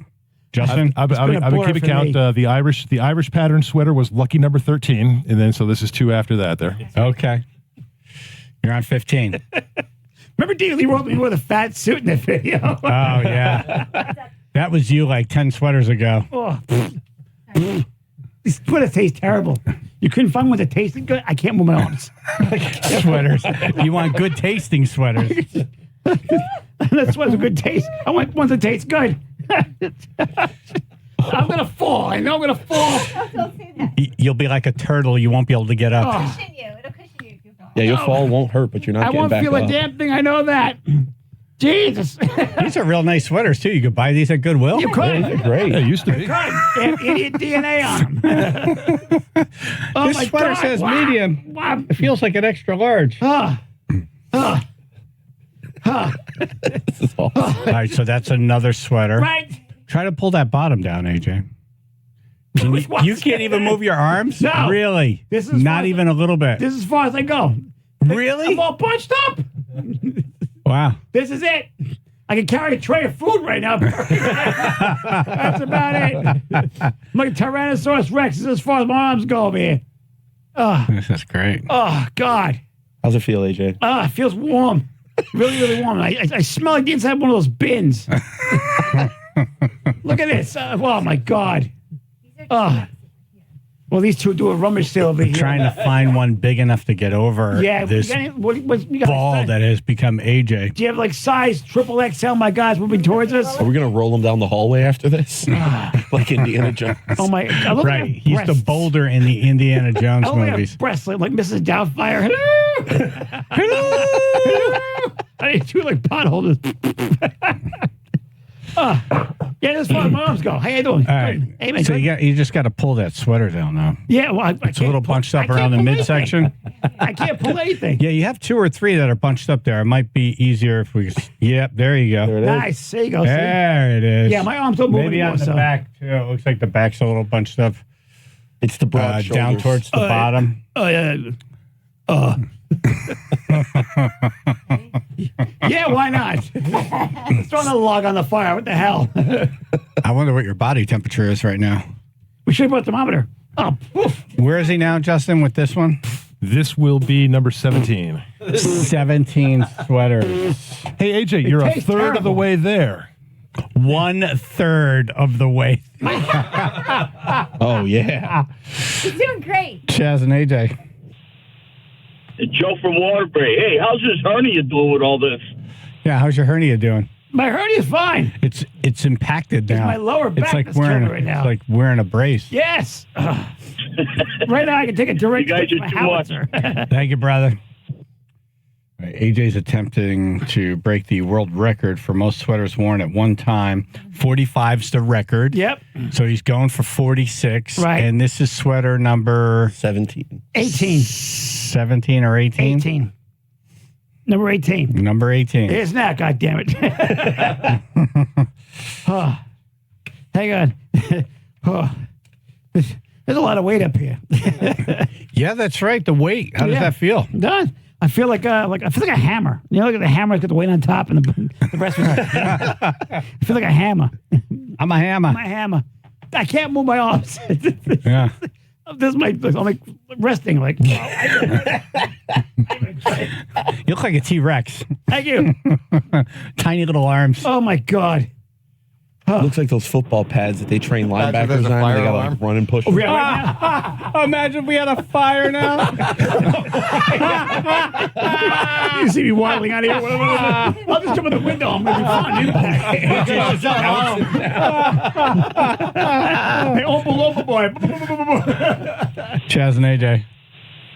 So does AJ look like Randy from A Christmas Story at this point? Yeah, that was about 8 sweaters ago. Yes. Oh, no kidding. Oh, my God. He has no use of his arms. Them on so is someone putting them on AJ? Because obviously he can't physically do it at this point, right?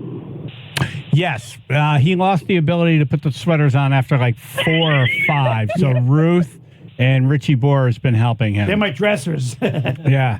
What's the temperature in the studio? I hope you lowered it a little bit. No, we didn't. It's warm in the studio, and I have a T-shirt on, so I can only imagine what it's like. How many sweaters now? 19? 19.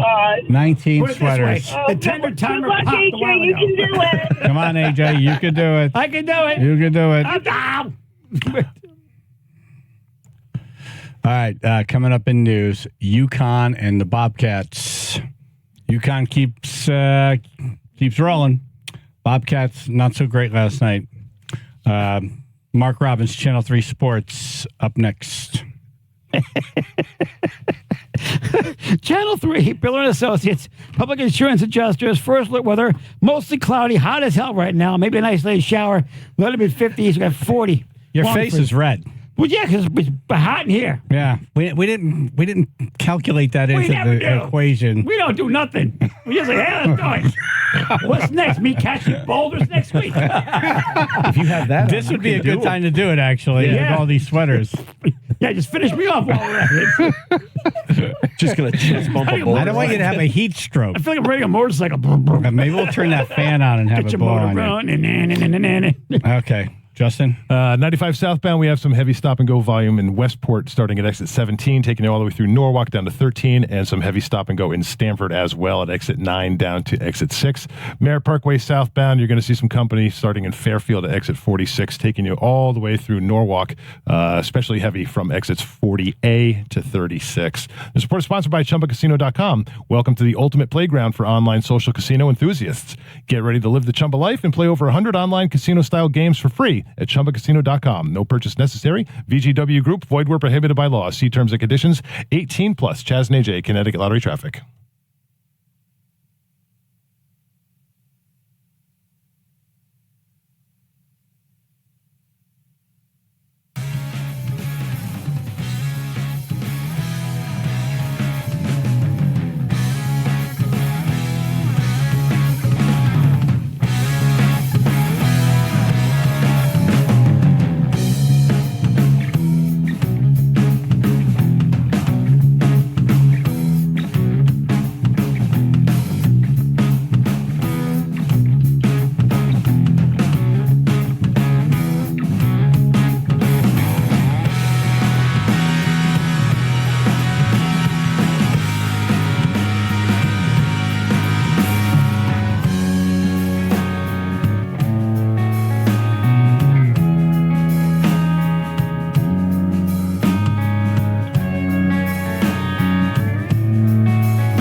Lots going on. So UConn advances to the Final Four. Yay. The Bobcats, not so lucky. Heartbreaker last night in overtime.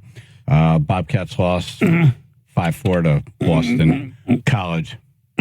That's the sound of AJ saying, "What about me?" Oh, no, the sound of my arm will not go down now. Now I get the Statue of Liberty pose going on. We're gonna go to Marc Robbins Channel 3 Sports in a second, but I just want to set this up for you. Comedian Manny Sierra in studio. AJ's attempting to break a world record for most sweaters worn at one time. 45's the record. So we're going for 46. What number are you on now? 21. And I have no use of my arms anymore. Okay. And this one arm is sticking straight up, and I can't get that. I can't out. We can't get it out. I think the quest is. I think we're gonna have to fix that to get you. Oh yeah. The rebuilding process has begun. Yeah. We can rebuild him. Wow. How are you feeling temperature-wise? Oh, it's hot as F over here. Okay. It's hot. It's hot. We have It's some like concerned. We have some concerned callers who want to make sure that you're doing okay. So again, throw up a sign if you can. Does anyone know what you feel right before you pass out from heat stroke? I know you. Call us and tell us. Yeah, give me an idea. If you're visiting the tunnel, let us know. This one's not working. Also Okay. in studio, President CEO of Goodwill Industries, Richie Borer in studio. He's kind enough to bring all these sweaters. What? Hi. Hey. Marc Robbins, Channel 3 Sports. How are you? Hi, guys. How's everybody doing? Everyone but AJ's doing very well today. Yeah, I was having a good day until about a half hour ago. Yeah. Just get some shears and pretend he's a big sheep. Get it off him. Oh, right. At the end. That would be one way. What's that? No, these sweaters are going to get cleaned, and then they're going to Goodwill, right? Selling these. We're all going to be a little stretched out. Oh, good. Some jerk was in them. So that first half, that looked like a game Saturday night, and then the second half, it was just all UConn. Yeah, I've never seen anything like it. That 30-0 run, starting with 1:47 to go after Illinois had tied the game with 23, and then UConn simply crushed the hopes, the dreams of and the soul of Illinois and all Illini fans with a performance that was legendary in a legendary building. Yeah, I just don't know what you tell your team when UConn just sets you on fire, and you have 5 or 6 minutes left in the game, and you're down that many points. There was a lot more than that. There was 12, 13 minutes left, and UConn had built the 30-point lead. So, and you want to be competitive, but it was a bit of a perfect storm. UConn did everything right, and Illinois did everything wrong. They were intimidated, couldn't get to the basket because of Donovan Clingan, weren't even looking at the basket at times because they knew that the big kid from Bristol was standing there. And then they started chucking up threes that just clanged off the rim. They got frustrated, and UConn just out-hustled them up the floor for bucket after bucket after bucket. So Alabama and then probably Purdue, correct? Yeah, although are we back in 1983 as North Carolina State, with the late Jim Valvano, are they making this historic run? Back in those days, everybody thought that was they beat the Houston team Phi Slamma Jamma that everybody thought was going to roll through. It did roll through until the final game of the championship of the tournament. North Carolina State, that's the last time they were in the Final Four. The Wolfpack won it all with a miracle Lorenzo Charles stuff at the buzzer.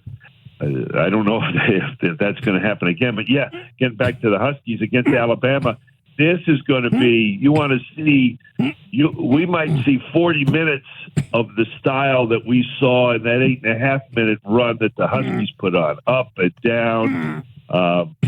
great energy because Alabama could really score, but they don't play a lot of defense. Were you at the game Saturday night? Yes. Okay. Yes, I was. And then incredible atmosphere, great atmosphere. UConn stores north now. The Huskies are just New England's. They just run college basketball. Well, they run it the country, and it's like a rock band touring. Yeah, that's the sound of AJ. Right. What sweater are we on right now? 23, I think. That's 22. That's 22. We had to take the blue one off. Halfway there. Wait, what's that, Justin? We had to take that blue one off that was supposed to be number 22. So that was 22 right there. This is 22 because the blue one came off. 22. Ah, damn it. Yeah, because he lost his arm in that blue one. Your face is starting to show concern. Well, yeah, because it's getting hot in here. This is getting heavier, and I feel like I'm going to fall. All right, what do you want to do? I can't move my arms Do you want to give up? I don't know. I mean, we'll see if we get a few more on, but well, you're not going to break the world record. Can you fit 24 more sweaters on? Can you do 24 more sweaters? 24 more? That ain't happening. Okay. All right. No. So you want to start taking them off? I guess we might as well. All right, AJ, flex out. All right, let's take a quick vote on the phone. We'll let the tribe decide. Okay. All right, 203-882-9757. Does AJ go for it? You know what they're going to do. Or does he bail right now? You know what they're going to do. No one likes I think they're very concerned about you. They've been calling in. Really? Yeah. Cool. All right, 203-882-9757. They've been calling in asking about the temperature and how you're feeling and heat stroke. And I need a hat. We need a spritz bottle. That's what we need to just spray them down every once in a while.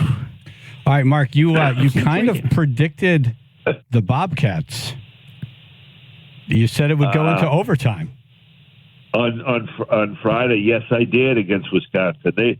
And of course, they played overtime last night as well. They were the last three tournament games. Last year's national title game went overtime. Yeah.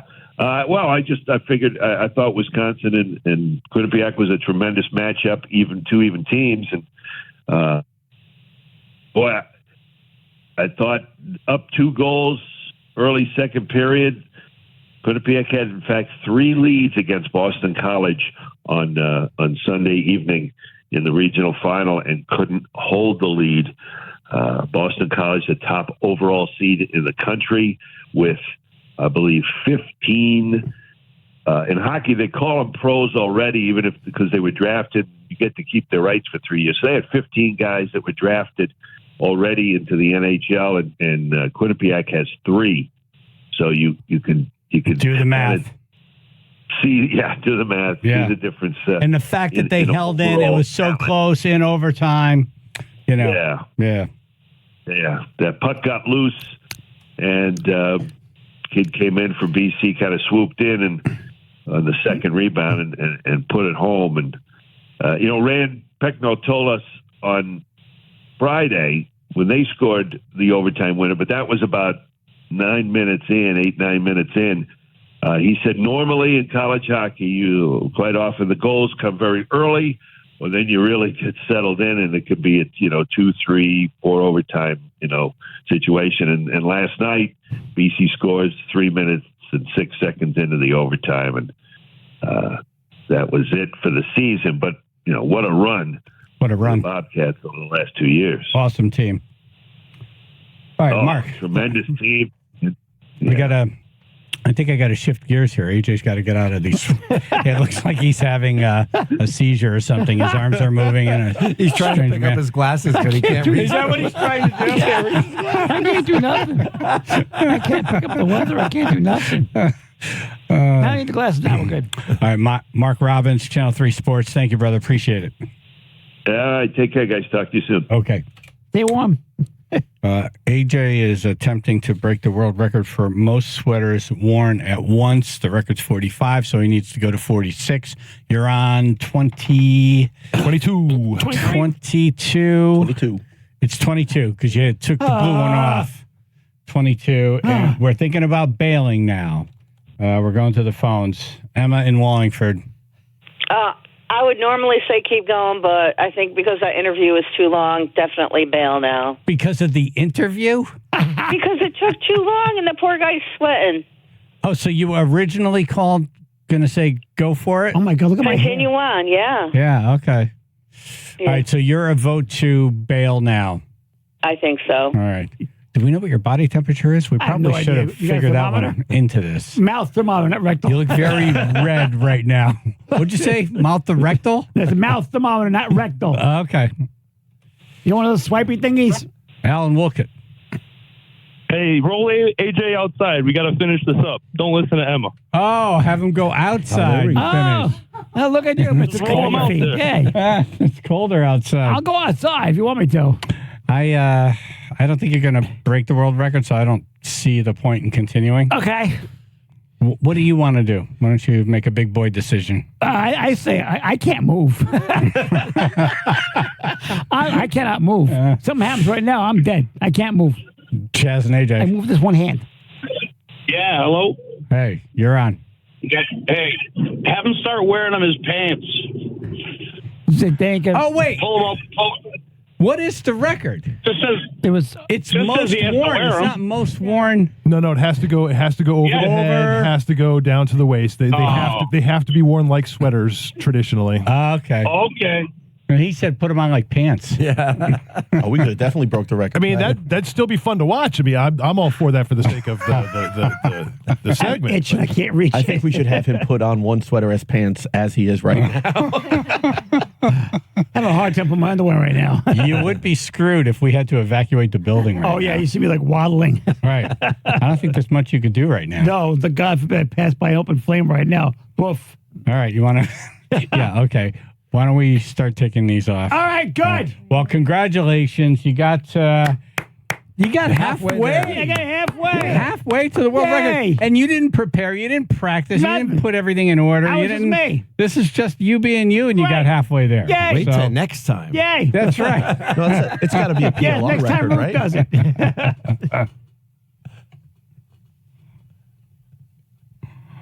All right, AJ, you're on your own taking them off, though. What? Yeah, come on, you can get one off now.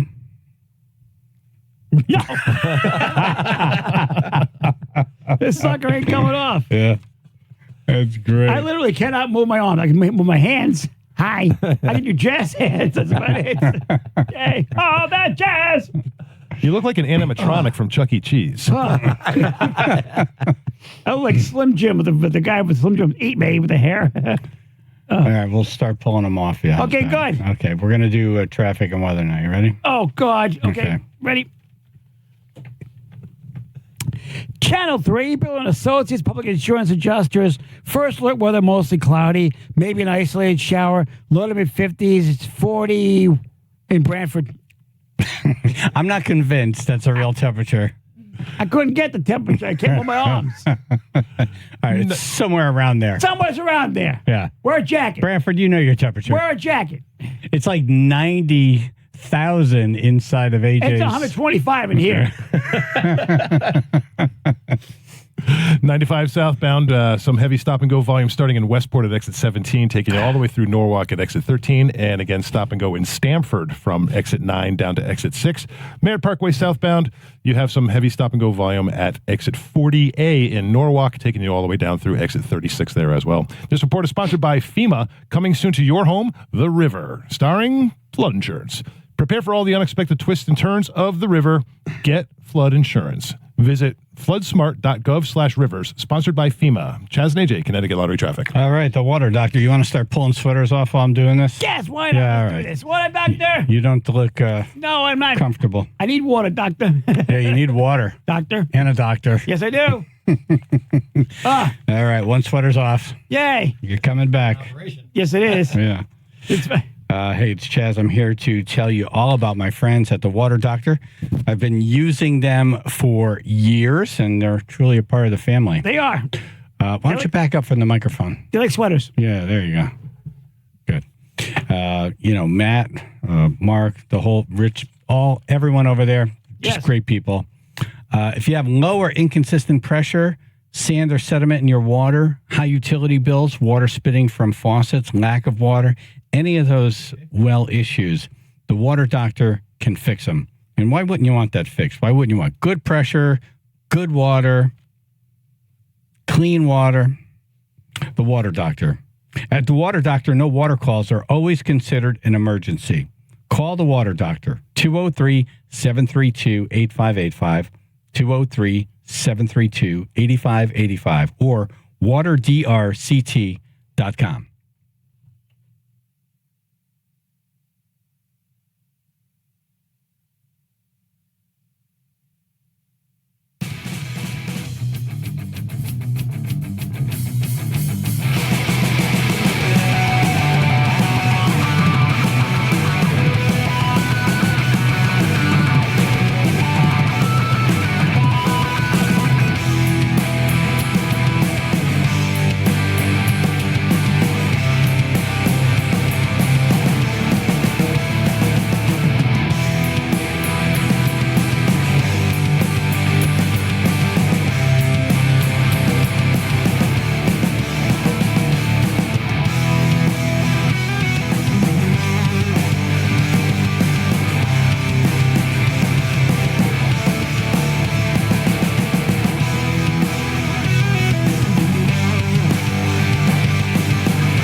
Okay, you're back to normal size. Oh, God, that was hot. Oh, I'm all wet. I think you lost a lot of weight in water. Definitely a lot of water weight, yeah. Yeah. Yep. So we're giving Richie Borer, President of Goodwill Industries of Southern New England, an unexpected surprise. Yes. A lot of, 8 pounds of AJ water weight. Exactly. Lots of sweat. Those sweaters were wet when they were coming off? Yeah, they were damp. Very damp. Yeah. The last few were squishy. Yes.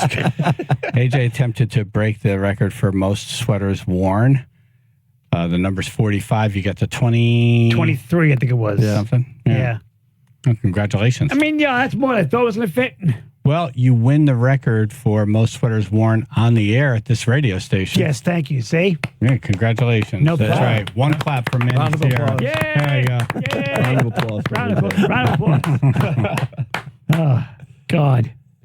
Have you ever gone to Goodwill? Do you go there? I've gone there before, yeah. Yeah. Yeah. I picked up pants from there, like great place for jeans. Because you want jeans that are kind of like worn in a little bit, you know, but automatically people toss out these really cool jeans. You pay a lot of money for jeans with holes in them. I go for sports jackets, and sometimes you get them, and you know, you put them on, and it feels like they were tailored for you. Yeah. Sometimes you get lucky like that. Oh yeah. I bought a great denim jacket one time from a Goodwill. Awesome, like nice, well broken in Levi's. So Ruth is a thrifter. She'll go to Goodwill in these stores and look through and find stuff. Yeah, she's that one. As she was digging through the sweaters that Richie was nice enough to bring in for you to attempt a world record, she found a couple good ones. Yeah, you may want to pat her down on the way out. Right. Why does Ruth look like she's wearing 21 sweaters right now?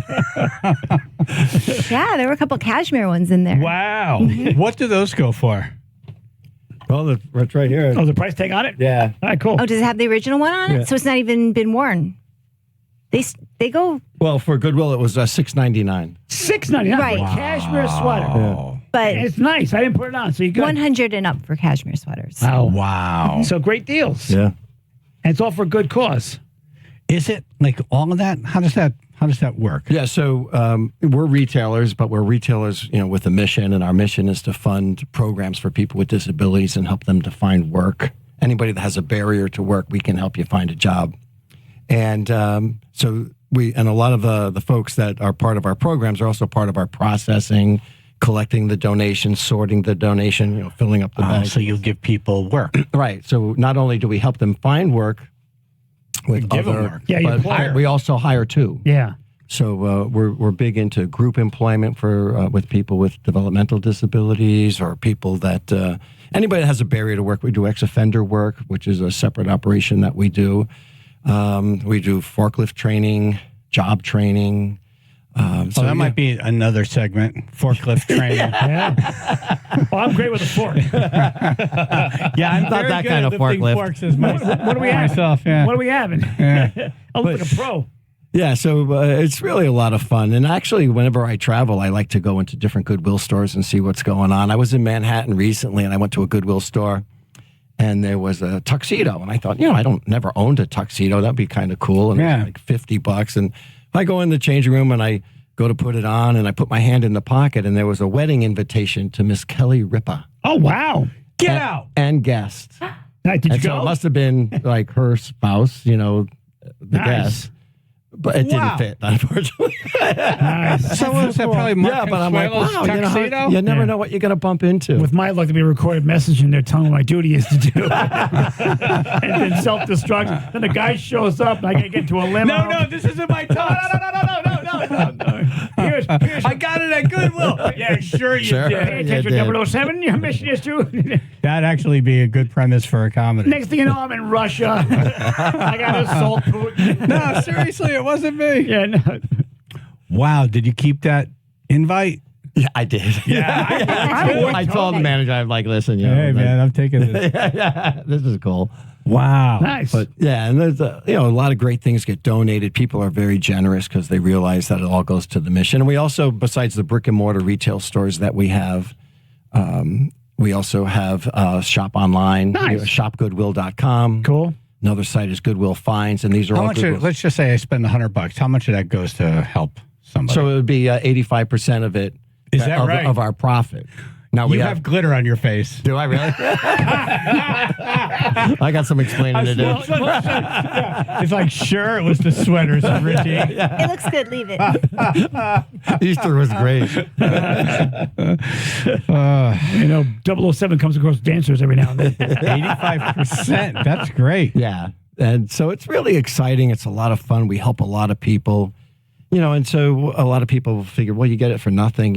Why is it so expensive? But we pay rent. We have to pay obviously our employees. They got bills too. Yeah. So, and No, but if you're selling a cashmere sweater for $7. yeah, and there's some really good finds, and we get some great donations too. Actually, we were just talking outside. We had a painting donated, and one of my staff, who's really good, must have gone to art school, but this employee picked it up as being Pierre Bonnard, which is a French impressionist, and so it's right now in New York being looked at to see if we can authenticate. He pretends to be French? Because it could have been a knockoff, but we don't think so. Right. Yeah. So Wow, can you imagine? Who's Van Gogh? he hung out with this Van something.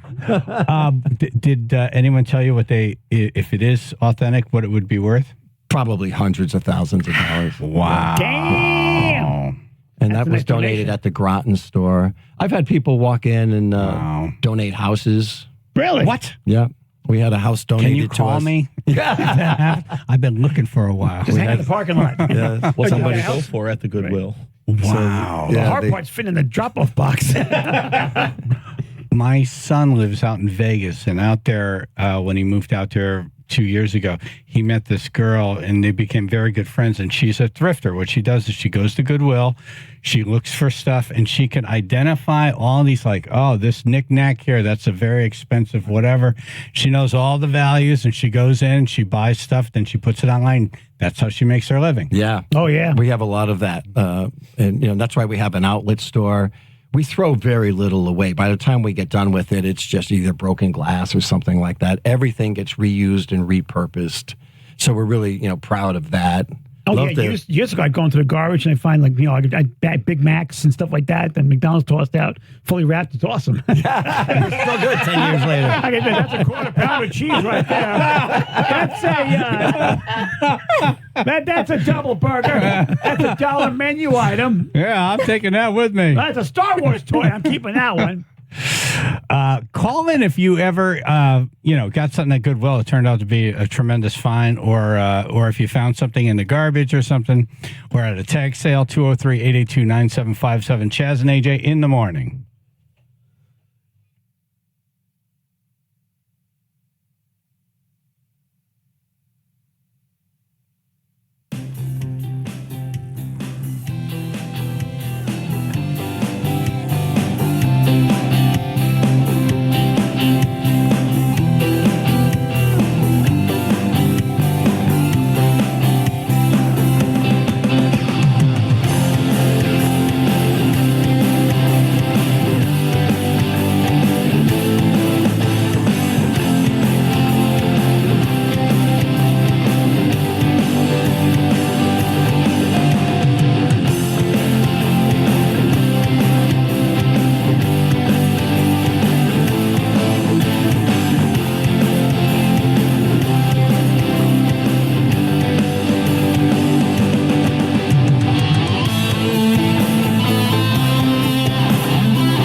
Chaz and AJ in the morning, 99.1 PLR, 95.9 The Fox. We're talking about thrifting. AJ just had 20-something sweaters on all at once trying to break a world record. Whew, hot. And we wouldn't have been able to make that attempt unless our good friend and president of Goodwill Industries, Richie Borer, came in with all these sweaters. Yes. So we're talking about Goodwill and thrifting and finding stuff at tag sales or in the trash that was worth something.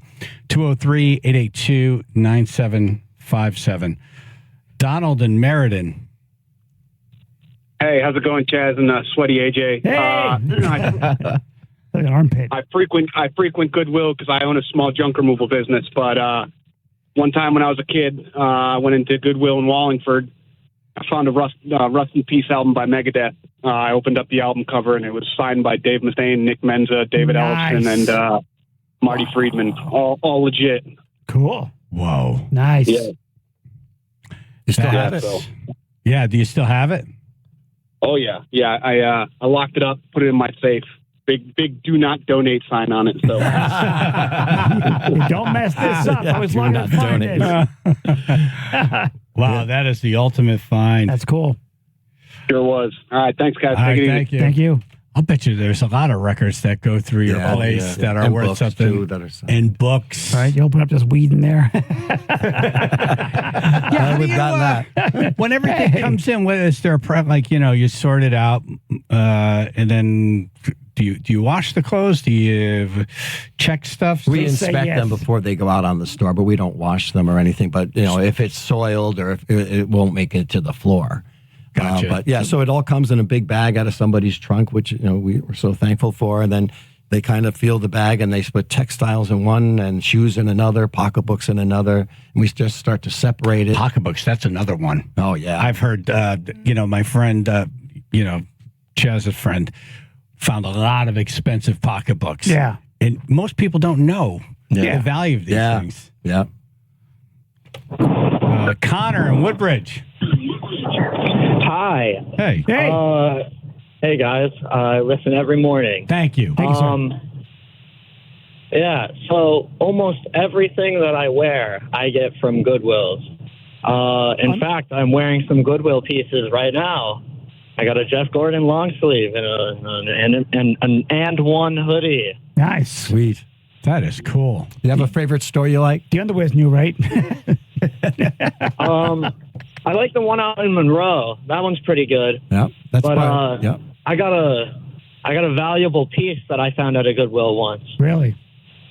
I found a Dior X Santana tie.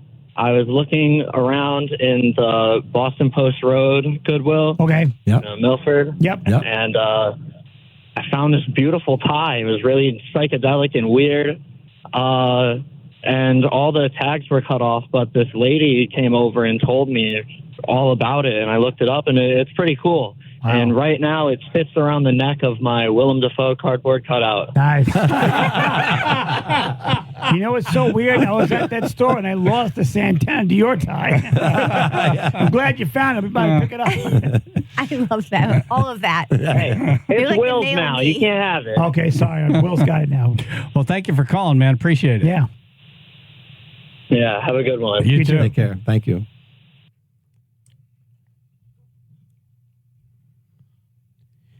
Okay, so did you see what Richie did there, though? Yeah. Did a little survey like, what's your favorite store? Yeah. And because there's two Goodwill organizations in Connecticut, and they're both, really well run. The Bridgeport Goodwill, which has Fairfield County and kind of wraps around Hartford, and then the New Haven Goodwill, which has from Milford, all the way along the shoreline up to Rocky Hill and all of Rhode Island. And we run a store in Massachusetts also. I'm just thinking, who has a Willem Dafoe cardboard cutout?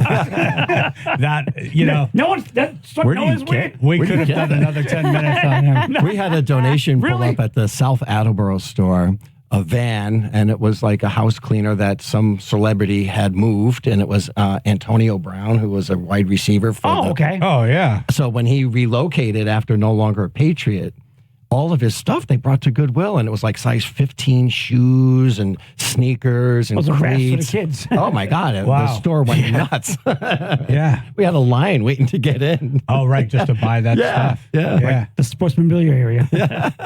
When a Goodwill store opens, do you guys send like real good stuff there so they have a good opening week?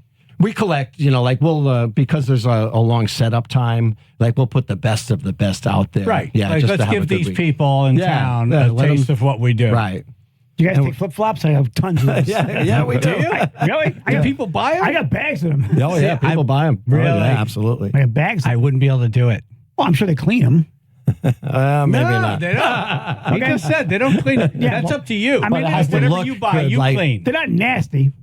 Gently worn flip-flops. Right. Right. Oh, so you kind of look at everything. Oh, yeah. Yeah. Okay. So if a it pair of looks like shoes wouldn't be- completely worn out. Right. But we do have a shoe vendor, like nothing gets thrown away. So we have somebody that buys all of the shoes that didn't sell. Interesting. Actually, probably sell mine to the Japanese.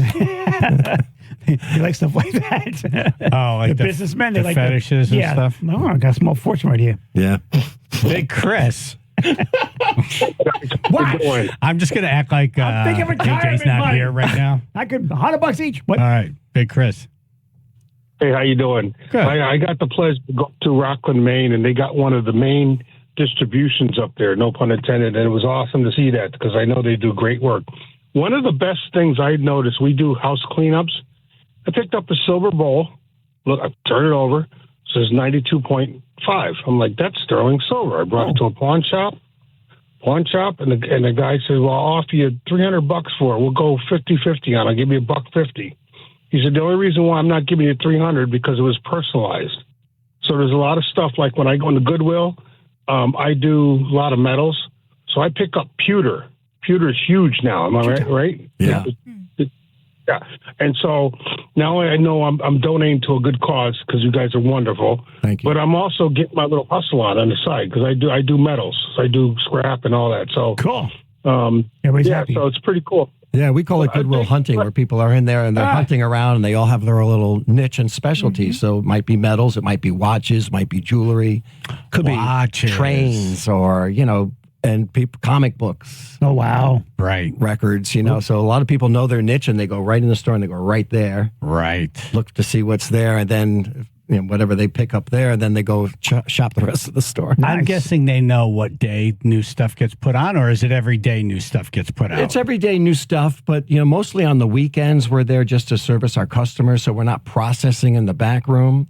But donations come in, and then on Monday, Tuesday, and Wednesday, we're processing all those donations, and they hit the floor. Got it. Yeah, so middle of the week, end of the week is usually fresh, new.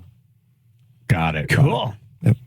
The saddest area of the Goodwill store to me is the electronics area. Yes. Yeah. Because I see like, an 8-track. Yep. Yeah. A cassette player. That was someone's a VHS. cool thing at one time. Right. Yeah. But people still want this Oh, stuff. yeah. Yeah. Especially like And you get it for almost nothing. the retro folks love it. And boom boxes are a big thing for us. Yeah. The number one thing that we sell online is Legos. I believe that. Really? Legos. Yeah. Legos. Yeah. And electronic games and stuff like that. Right. I think you might have saw the Bridgeport Goodwill, who also does online sales. They had the Zelda game. It sold for $400,000. Woo! They were the ones who did that? Yeah, that was the Bridgeport Nice. Goodwill. Yeah. And that was a great find. What was it? New and unwrapped? New and unwrapped. And I guess the games are numbered. It was like one of the first 10 produced. Wow. And the guy that bought it sold it for $800,000 at like a real auction house, Right. kind of a thing. Wow. So that's what I. There was a story 3 days later about some guy who actually gave it away, who jumped out a window. Right. Okay. Have you ever had that? Like you get something, you sell it, it makes the news, and now the person who donated said, hey, wait a minute. Yeah, we that have was a that. mistake. Yeah. Usually it's not necessarily items, although we do have that quite often, and it's really hard for us to go through tractor trailer full, 200 tractor trailers full of product and try to find, the hoodie, that had something in the pocket. That happens a lot. And we do our best to get it back. Recently, we had a donation. Somebody hired a company to do house cleaning, and they just went through the house and threw everything. But inside the sock was $7,000. Oh, wow. So my employees, call up loss prevention. We look at all the video and we try to get license plate numbers so we can return. Oh, wow. To the people. Here's your $6,000. Here's the 2,000. Richie Borer, the president of Goodwill Industries of Southern New England, in studio. Comedian Manny Sierra here as well, talking about thrifting. Andrew and Vernon. Hey, how you doing? Hey. Well, I got a good one. So my dad, he does like a lot of the storage unit wars. I don't know if you ever seen like storage wars. Yeah. So he sent somebody down to New Jersey to do one, and they bought it for like $1,500. They start opening it up, cleaning it out, and they come to realize that it was actually one of Buster Rhymes' storage units that he had like somehow lost. Wow. Through like an accounting thing. So they found like all these Jordans, Nike shoes, and one of his biggest finds though, a Louis Vuitton chinchilla coat. Nice. Wow. What did that go He's for? got a whole, he still has it. He won't sell it. So he got to keep it, though, even after they discovered that it was Busta Rhymes' storage unit. Yeah, he found platinum records in there. Wow. So, yeah. That's a rarity. Yeah. It doesn't always happen that way. No. I hope he wears that coat all the time. I hope he wore it at Easter dinner. Yeah, right. Thank you, Andrew. Channel 3, Bill and Associates, Public Insurance Adjusters. First alert weather. It's going to be a mostly cloudy day today. Maybe an isolated shower. Low to mid-50s. Right now, 45 in West Haven. 95 southbound, we have some heavy stop-and-go volume beginning in Westport at exit 17. It's taking you all the way through Norwalk down to exit 13. And then again, you're going to have plenty of company in Stamford from exit 9 down through exit 6. Merritt Parkway southbound, heavy stop-and-go volume again in Norwalk from exit 40A through exit 36 there as well. This report is sponsored by ChumbaCasino.com. With over 100 online casino-style games, Chumba Casino is your go-to destination for nonstop entertainment. Play for fun and play for free at ChumbaCasino.com. No purchase necessary. VGW Group. Void where prohibited by law. See terms and conditions. 18+. Chaz and AJ, Connecticut Lottery Traffic.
We have some good information coming in over the phone for the president of Goodwill Industries of Southern New England, Richie Borer, in studio.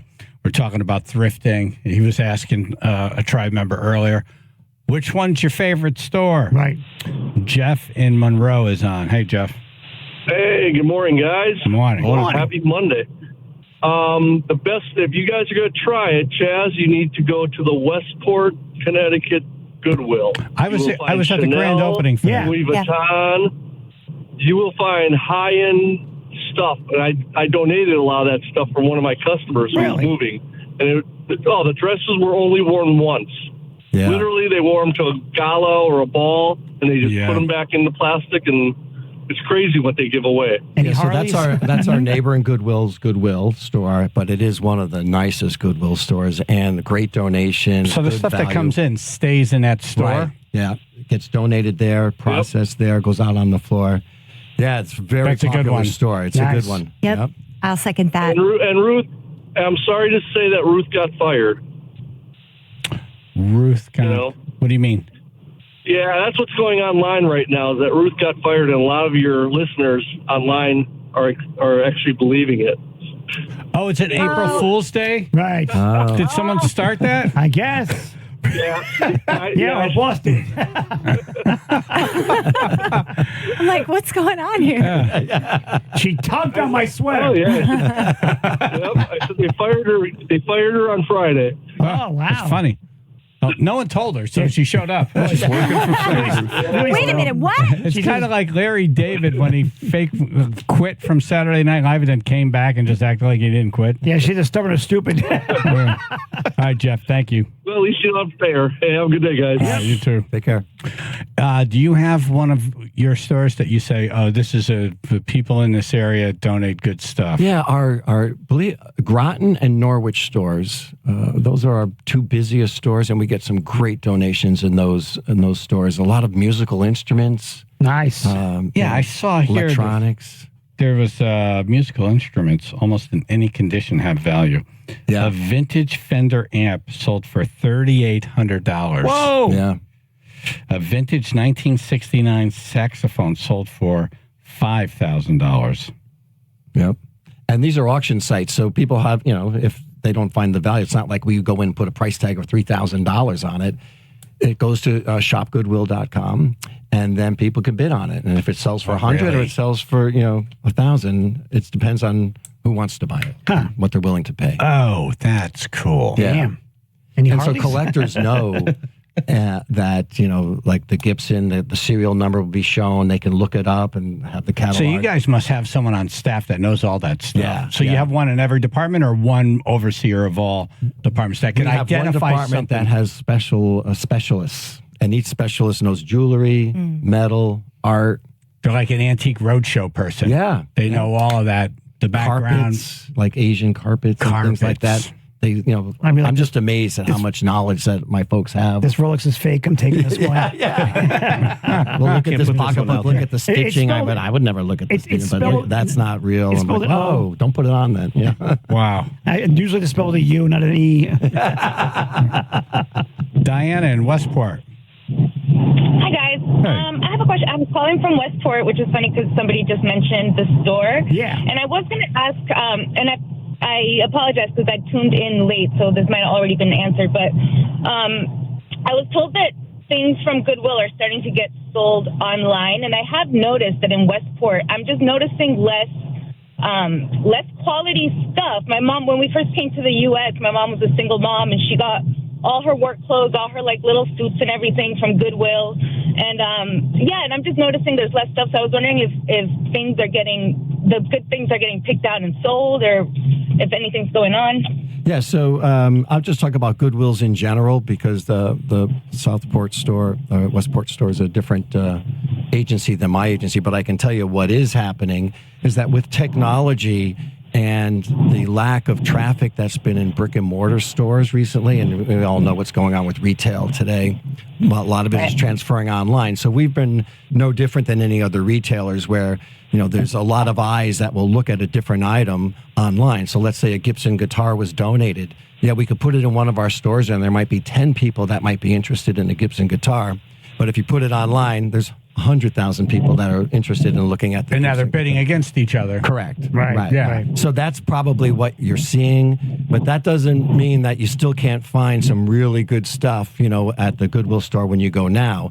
But things that we could, I guess, the low-lying fruit, if you saw a Rolex, if you saw something, you're like, oh, well, let's not put this on the store, let's put this online. So a lot of things get picked out to go online, which then that helps us to support our mission. And we want to be good stewards of the donation, too. We don't want to put something of value and put $2.99 on it. Yeah. And you donate it, and you say, what? That was worth more than that, Thank you, Diana. If you see the employees driving Porsches suddenly.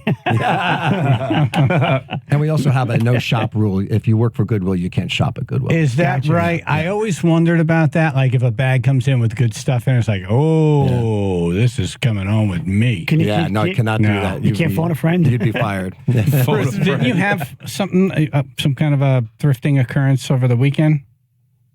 Oh, yeah. I actually got this sweater that I'm wearing today at Goodwill. Yeah. And I looked it up. This looks like something a rock star would wear, by the way. It was $9.99. The Tyler collection. Yep.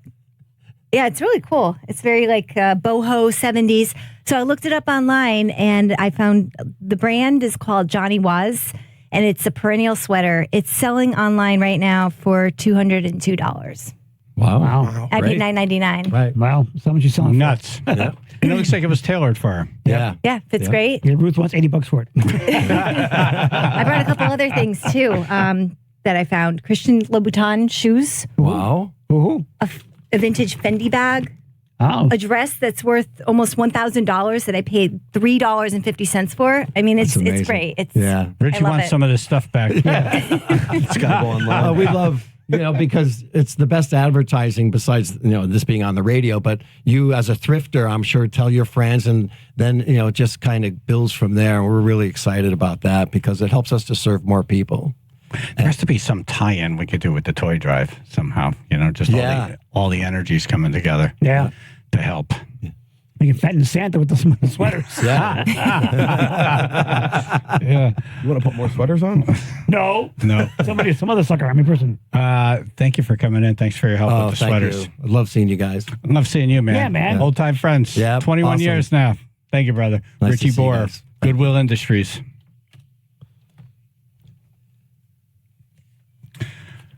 Okay, so calling in live from Alaska, a Connecticut guy who won a 7-day race through Alaska. Damn. Wow. Damn is right. Wow. Maybe he had 23 sweaters on. Yeah, maybe he did. Channel 3, Bill and Associates, public insurance adjusters, first floor weather, mostly cloudy, maybe an isolated shower, low to mid 50s, 47 now, Woodbridge. 95 southbound, heavy stop and go volume in Westport starting at exit 17, taking it all the way through Norwalk down to exit 13. And again, plenty of company in Stamford, stop and go from exit 9 down to exit 6. Merritt Parkway southbound, heavy volume in Norwalk, again, from exit 38 down to exit 36.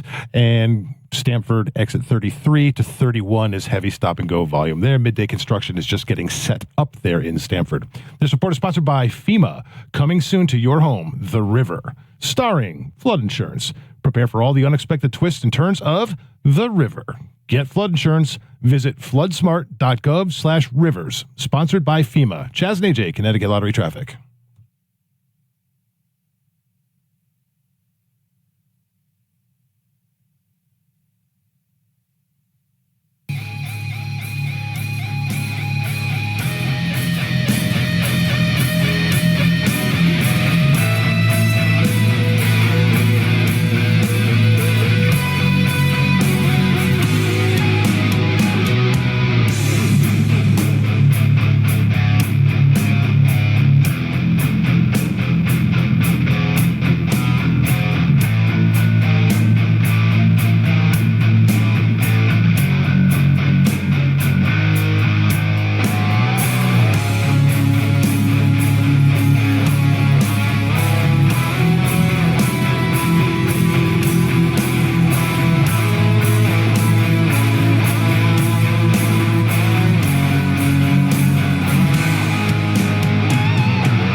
UConn men go on to the Final Four. Yay.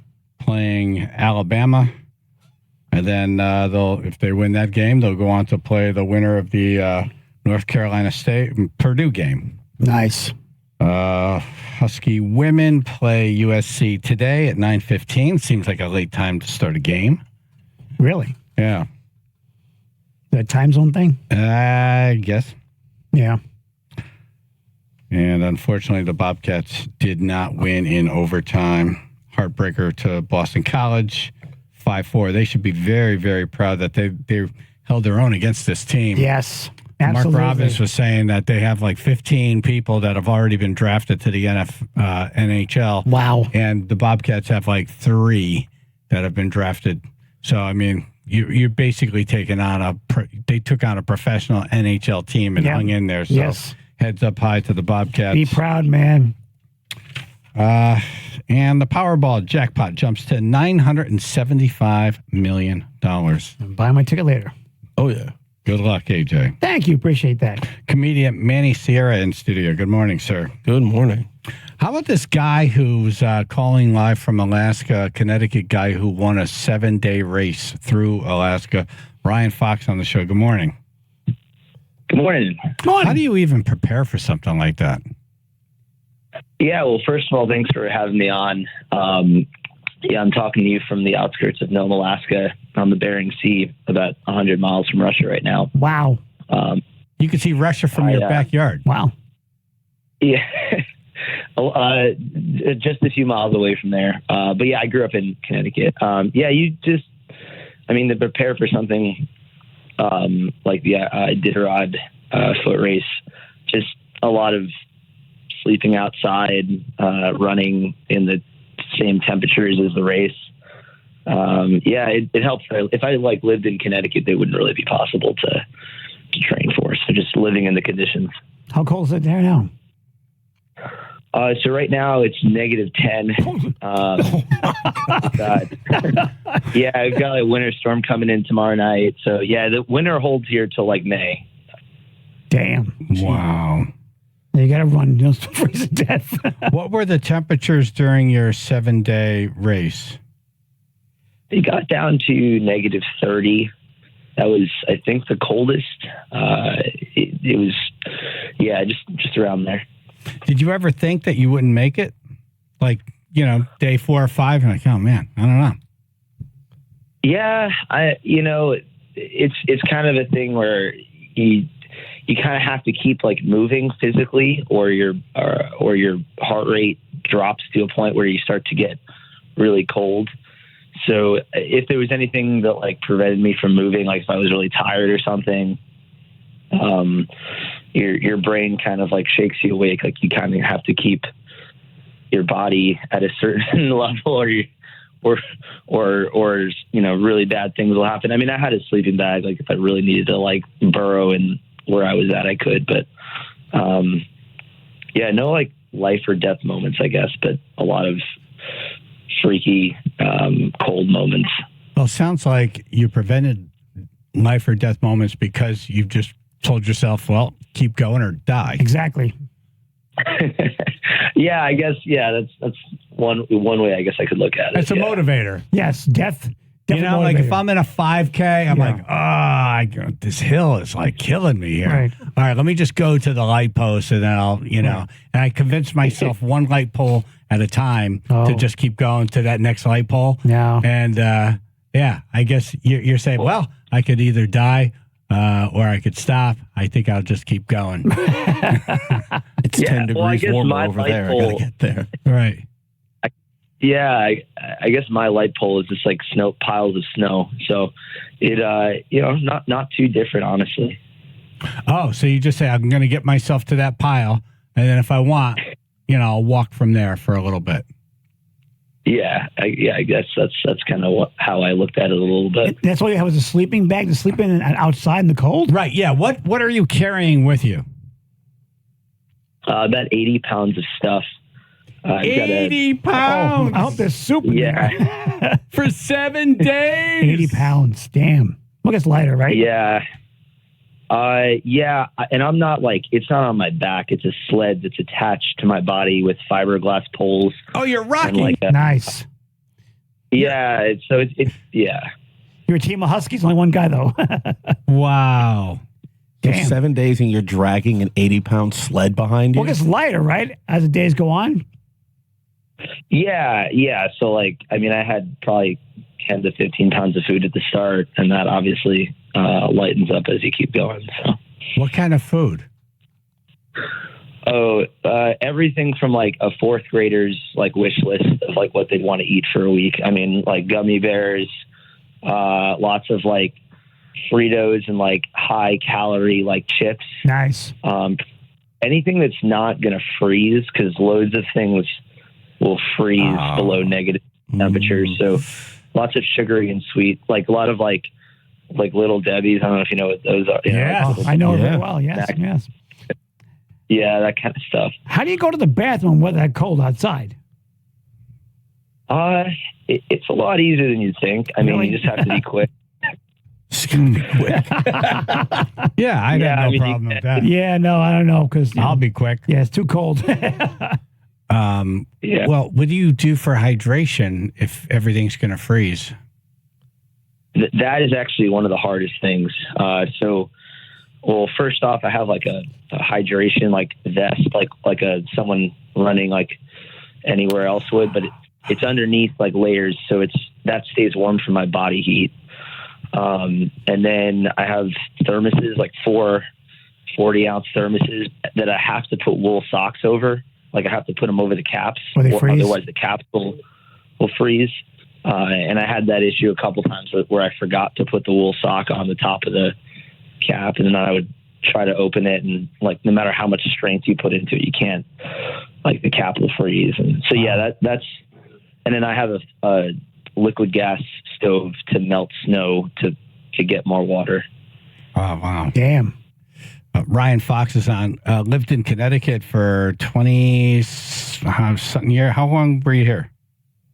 I grew up in Danbury, and I lived like full time for about 19 years, I guess, and kind of I've been on and off there, like just for visiting people since. But I live full time now in Western Alaska. Why? I don't mean that to be disrespectful. Just curious. What is there? Yeah. Yeah, it's kind of a random place to live, I guess. Well, when I graduated college, I really wanted to. I'm a teacher. I went to school. I love it. Yeah, I teach middle school, which is like my favorite age group. And when I graduated college, I kind of wanted to live somewhere that wasn't Connecticut. Boy, you couldn't be less Connecticut than Alaska. Yeah, well-behaved students over there. Yeah, so I biked around the country a bit. I do a lot of bike packing. So I rode my bike around the country and checked out a lot of different states, decided that everywhere was pretty the same. So applied for jobs in Alaska. I had never been there, and I wanted something that wasn't just like Anchorage. I wanted something that was really like about as far from being like the U.S., but still being in the U.S. kind of. And Nome, Alaska kind of fit the bill. So here I am. Wow. How, I'll get into, I was going to ask you about how life is different there, but I want to get back to this 7-day foot race. Through Alaska. Ryan Fox is on from Connecticut. How do you what did you start with 5Ks and that wasn't enough and you just kept, you don't start with this. How do you get to this point? I guess you kind of do start with 5Ks if you're talking like a dozen years back. I ran competitively in high school for Danbury. When I was like a real little kid, like 12, 13, my folks would drive me around Fairfield County, like going to different little 5Ks when I started to like running. So I did that, ran competitively in high school. I ran a couple of years D1 up at UAlbany in upstate New York for a couple of years. And I've run since college. I just kind of stayed running. I ran a couple marathons. My God, you're like Forrest Gump. Right. Like you could probably run across the country. Run, Ed. Yeah, I want to run across the country. That's actually a goal of mine. Is that one right? Day. How long would that take? Probably anywhere between like, I don't know, a month and a half a month and a half and maybe 3 months, somewhere in that range. Yeah, I'll take the car. Wow. I don't know. I feel like if you ran 7 days in Alaska across the country, it's nothing. Yeah, right. Like it's 7 days in Alaska. In some ways. You're not going to pull a sled behind you in the U.S. What do you have people at various points with your materials, with your supplies? Well, I guess if you did it supported, I like the idea of doing things like unsupported. So what some people do is they like push a baby stroller, which kind of looks sketchy. Yes. Yes. Like kind of on the run with a child, but that's like they push a stroller, and that's what some people do that do it unsupported. Yeah, I know a shopping cart doesn't work. No. When you were doing the 7-day through Alaska, there's no cell phone, right? Is there any contact with anyone in the case of an emergency? Not really. So I had like a Garmin satellite device. So if I was really if I thought, like there was a guy this year that like lost part of his thumb because of frostbite. Last year, someone lost multiple fingers, and like that happens every year in the race. There's people that get serious issues and have to get help. I could hit a SOS button, and like the Alaska National Guard would come out and save me if I was really, really. So yeah, there's ways, and there's also people out there. There's the dog sled race is kind of about to start, and that's a really popular event up here. So there's trail marker people that are out there laying down the markers for the trail. So it's not like it's like I'm like not seeing people for a week straight. Yeah. Man. And the good news is the dog poop's all frozen in case you step on it, so you're good. That's your thought of this whole thing. Yeah, pretty much. I step on dog poop, at least it'll be frozen. It's frozen, exactly. I might slip on it. Slip on dog. How many people run in that race? Well, the race is combined with a bike and ski race. So there's way more people on bikes. So like there's about 100 people total in the race. And of those, there's about 27 or so that were on foot. And yeah, 27. Wow. I was talking to the first selectman of Oxford, George Temple. Great guy, was in the U.S. Navy, and he was on a submarine, and he was under the water for like 91 days. That was his longest stretch. But they came up into Alaska, and they had to have him go out for some reason. He went out. He had a full beard at the time. It was so friggin' cold, his beard froze solid. Oh. And when he was getting back into the sub, it cracked and broke off. Whoops. What? That's how cold it was. Most folks use a razor. That's probably a really clean shave, though. If it just snaps off, it's probably so clean. Have you ever had something like that happen? Oh, that happens like as far as like the freezing of hair on your face, that happens all the time. Man. That's like super common. I mean, out there it happens like I'm about to go for a run after I do this call, and it's just about cold enough where my eyelashes will probably start freezing a little bit. No. Yeah, so that's pretty common, especially if you're like sweating. Like it sounds like he was like physically working hard a little bit out there. Like when you're sweating, it happens especially because the moisture from your face just freezes. Yeah. So that's common. Make sure your zipper works. You, it's all about poop and pee. No, I'm just thinking. Those are all your questions to him, by the way. No, snapping off. Okay. Snapping off. I'm going to go. Ryan, thanks so much for coming on, and congratulations on all of these achievements, man. Thanks. Yeah. We would never do anything like this, so it's really cool to talk to someone who does and does it well. Successfully, yes. Yes, successfully. Well, thank you. I'm actually, I like to think that I'm a pretty average dude that just likes to do things very out of my comfort zone. I'm not like a Superman person. I feel like I'm a pretty normal person that just has not normal hobbies, but you have a particular set of skills. Yep. Yeah. Yes, you do. A lot of us don't have. So congratulations, and thanks for coming on. Yeah, thanks for having me. Talk to us before your next. I know you're probably planning something now. So yeah, I've got a couple things kind of in the works. Yeah, reach out before you do your next one. We'd love to check in with you. It's going to run to the store. He comes back 8 days later. It's like, where'd you go? I went to the store. I bought some Snickers. All right, Ryan, thanks for coming on. Appreciate it. All right, thanks. Have a good Monday over there. All right, you too. Thanks, sir. His Instagram is @RI space Foxy. It's Ryan Fox.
9-year-old driver. 9-year-old driver. 9 led police on chase.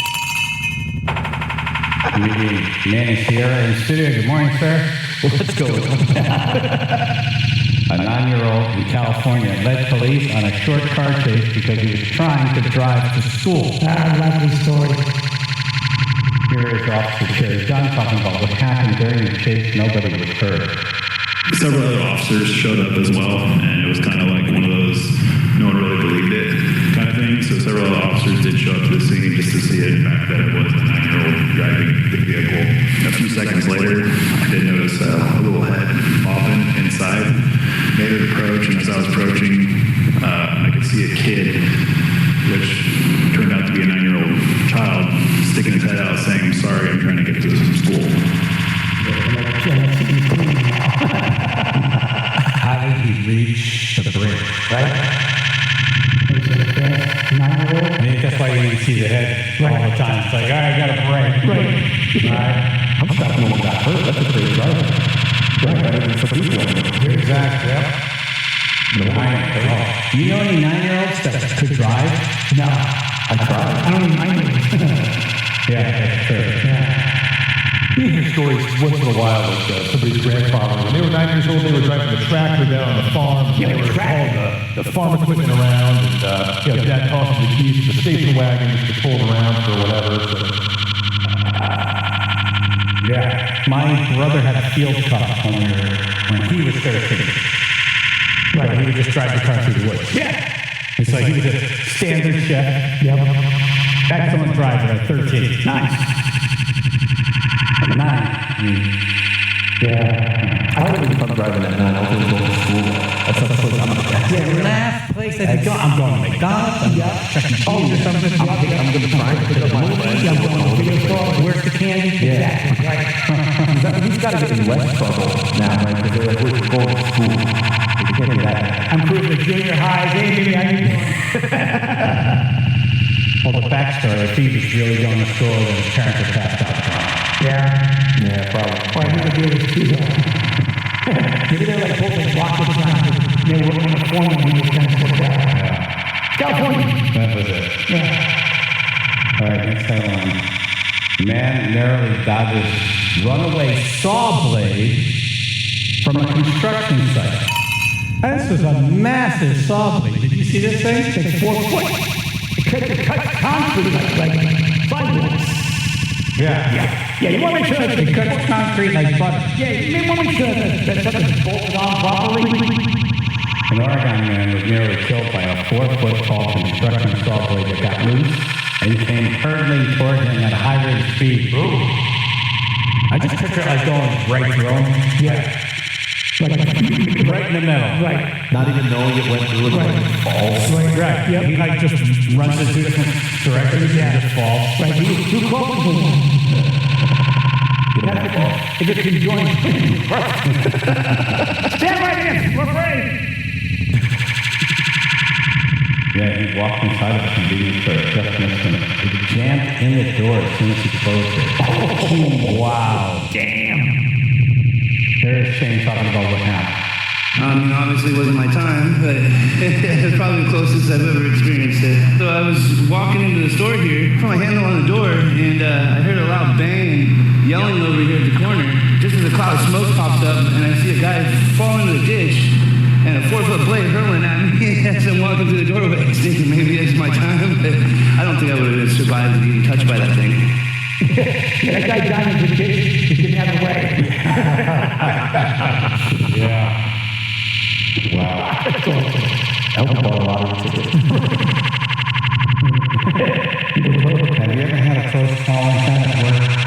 Well, this guy wasn't at work. I mean, he's just walking in a convenience store. Yeah. I did have a tire from a car come off and head towards my bicycle. Yeah. And I thought it was moving. And the last one took a bad hop. That would have taken you right out. It took a hop and banged off to the left. Because it was heading right for him. Can you imagine? There was no place for me to go. No. Yeah, you kind of, me and my you're just like, what to do? Me and my green Schwinn. Yeah. That would have been nothing but just a green swearing and a blood drop. I was getting on 95 at 39, and like me and my friend see this thing roll. You know, the tractor trailer tire goes down the ditch and literally jumps and goes right over the hood of my car, like right across my windshield. And I was like, we pulled over, got off the highway, like, that could have been it. Right? Yeah, that could have been it. I was on the expressway in Long Island, and I was behind the truck that had a ladder up in the back. And this aluminum ladder comes off, and it just starts. You know, they're funny. They just don't tell you which way they're going. No. One way it was like, I'm going this way. And then another hop is like coming back over this way. And it just went right over my car. Okay. Pretty good. That's all blade. Oh, that would have been just a gruesome picture. Yeah. And then that screws up everybody's morning. You just go into that convenience store. Yep. It's like, oh, great. The saw blade store? You got so many bounties. Clean up. Front door.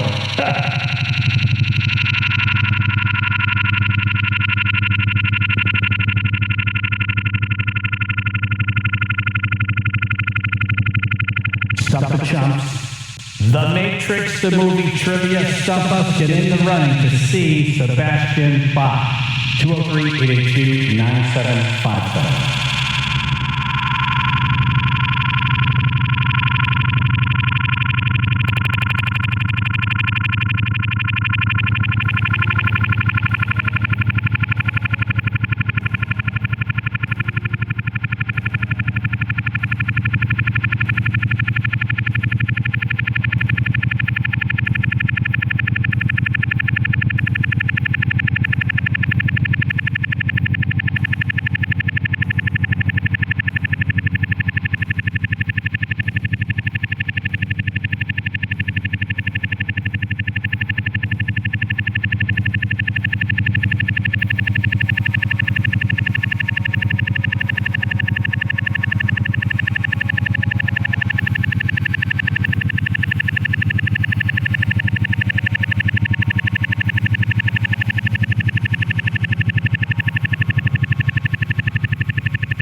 April Fool's Day. Yay! Chaz and AJ in the morning, 99.1 PLR, 95.9 The Fox.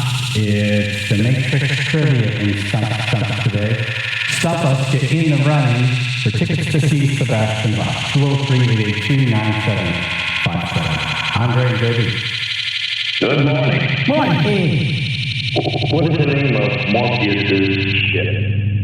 Oh, The Nebuchadnezzar. yes. Goodbye, Andre. Stephen Milford. Good morning. Happy Easter, everyone. The opening sequel. Happy what? Happy belated Easter. Oh, thank you. And to you as well. In the opening sequel. And by the way, can I just say one thing, Chad? I called him earlier. AJ, you look like that girl from Willy Wonka when you had all the sweaters on. It was hilarious. Oh, the Blueberry Girl. That was so weird. Violet. Yeah, there you go. Okay, here we go. In the opening sequel, what was the telephone number that was great? That is great.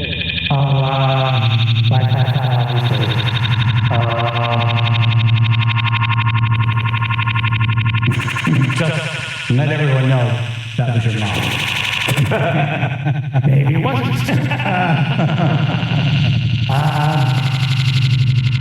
0690. It's something like a 5069. I don't hear it really go. You got us.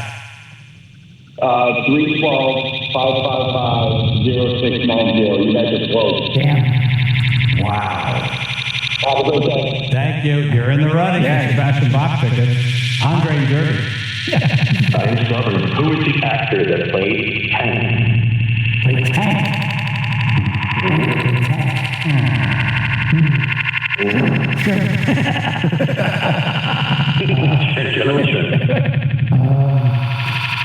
That movie was so far out there when it came out, and now it's so close to reality. It's scary. Yeah. Great. Let's see. Actor who played Tank. Yeah. Anybody? Danny Sierra? No. No? Ruth? No? Justin? I know he was one of the Australian. They had a huge Australian cast. I know he was one of the Australian actors. Okay. It's no ship. It's a ship. What's the answer? Marcus Shaw. Marcus Shaw. We would have never guessed that. It almost rolled off my tongue. That's what I was thinking. From the city shop, you know that.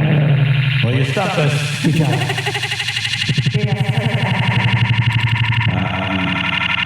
Matt in the car.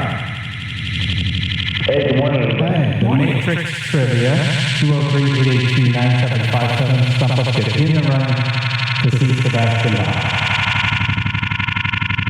Hey, so at the beginning of the movie, Thomas Anderson sold the disc for $2,000 to somebody, and he kept it in a hollowed-out book. What was the book that he kept it in? I love this question. The Matrix dummies.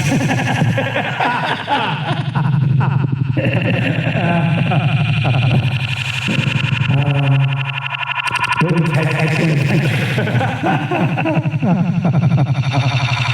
It has to be a book for dumb people. You don't want to put something smart in a book for smart people, because smart people will read it and then figure it out. Was it a Bible? It's something metaphysical. It does have to do with metaphysics, that's for sure. But Wow. That's metaphysics. Yeah, see? Now, I would see that thing. I'm not touching that book. I need metaphysics dummies. Unless they need to prop something up. Keep the table level. Yeah. It's probably too thick for that. I have no idea. Like weighing something down, cutting out a piece of paper. You were behind me notes. All right, you got it. No idea. all right, the title is called Simulacra and Simulation. Yep. But it rolled off my tongue sometimes. Book that I would read. It's in my personal library. Yeah, I saw you reading it. Yeah. I should know. Picked it up at Goodwill. I can say 3 words in that book. All right, thank you, Matt. Anna in Wallingford. Good morning, Dan. Hello again. What does a fox say before he is unplugged by Cypher? Don't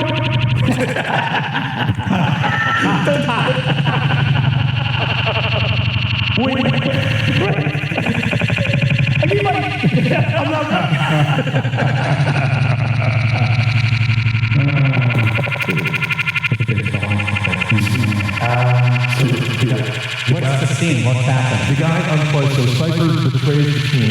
He's back on the ship. He unplugs APOC to kill him. He's trying to just school out. Wait, there's a ship in the Matrix? Yeah, the Nebuchadnezzar. I guess I should have paid attention to Morpheus' ship. Anyway, so the rat, the betrayer, tries So does Earth exist in the Matrix? They're on Earth. Yeah, they're on Earth, right? But they're all humans are just like plugged in to like energize this thing, right? We're just being used as energy. Correct. I felt that way. Yeah, it's okay. Yeah, anyway, so the guys on the ship unplugging people, which is killing them in the Matrix. So kills APOC first, and then kills Switch second. The second one, Switch, she says, "Not like this," and then she drops dead. APOC. Something not as dramatic as not.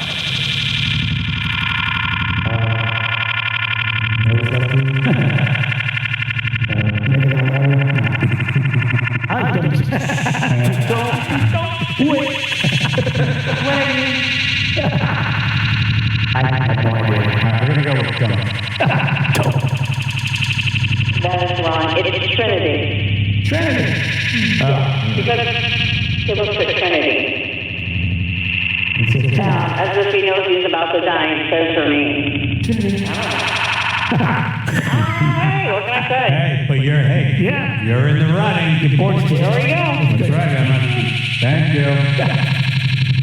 All right, 203-889-757. The Matrix City. I have to watch that movie, man. Yeah, it's been so long. I think it's been so long, the whole thing. Yeah. But it was so far out there, it didn't matter. Yeah, right. I've had to get like that. You're being used to energize the ship? Yep. Paul and Trumbull. Hey guys, good morning. Morning. I just got out of the store in Jersey Line, and I was talking about The Matrix, one of the favorite movies of my life. And I apologize if this question was asked. What did Morpheus say when the Nebuchadnezzar blew up?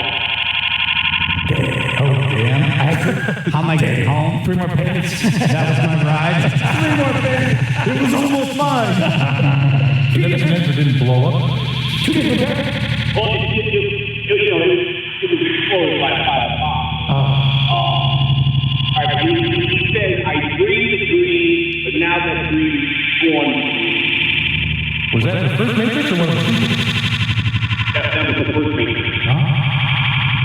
Yeah, my good class. Yeah, I think that was pretty close. Justin doesn't remember this part. I don't remember the... Yeah, I mean, towards the end, the Sentinels were tearing open the Nebuchadnezzar, but the whole thing didn't. It survived through the 3 movies. It never blew up. I just can't pronounce that shit. He can't hit it. Paul, what was the name of the ship? was the Nebuchadnezzar. That was the ship. You said ship, right? when the Sentinel... I'm putting you out of your misery.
so you're off your Lent thing. Oh, yeah, and I started with a nice bagel with everything, and then I wrapped it up with pizza. Oh, nice. You wrapped the bagel with pizza? No. Oh. No, that was breakfast. Okay. Did you made up for it? Yes, I did. Good. Chaz and AJ in the morning, 99.9 PR, 95.9 Fox. Thank you for listening. Thank you for calling. Thank you, Manny Sierra, for coming in. Thanks for having me. He's hosting for Joey Cola. Nice. At the Stunt Factory Friday, Saturday night. Yeah. Stunt Factory in Bridgeport. Yeah. We're linked up on the radio station like that. Final thoughts, AJ. Yeah, 2 birthday shout-outs. One, RDB. Artie! Happy birthday, Artie. And also my buddy, Will and Joan. Will! Happy birthday, Will! So, happy birthday, guys. Have a great day. Ruth? So if you wanted to do an Easter egg hunt, you get to do one this weekend, or last weekend. There is one on Saturday. Misfit Mamas have their annual extravaganza April 6th, Rockville Park in Bristol. Local vendors, Easter egg hunt, food trucks, car show. More information on Chaz and AJ. Manny Sierra? Shout out to AJ for wearing a little sweater today. Yeah. Setting the PLR record for most of born on it. And coming out of the stress test. Thank you guys for having me on. Justin? Chaz and AJ, McDermott Chevrolet and Lexus of New Haven, level of the day. What is, I think that, could be that it's got the very, I think you really thought on this?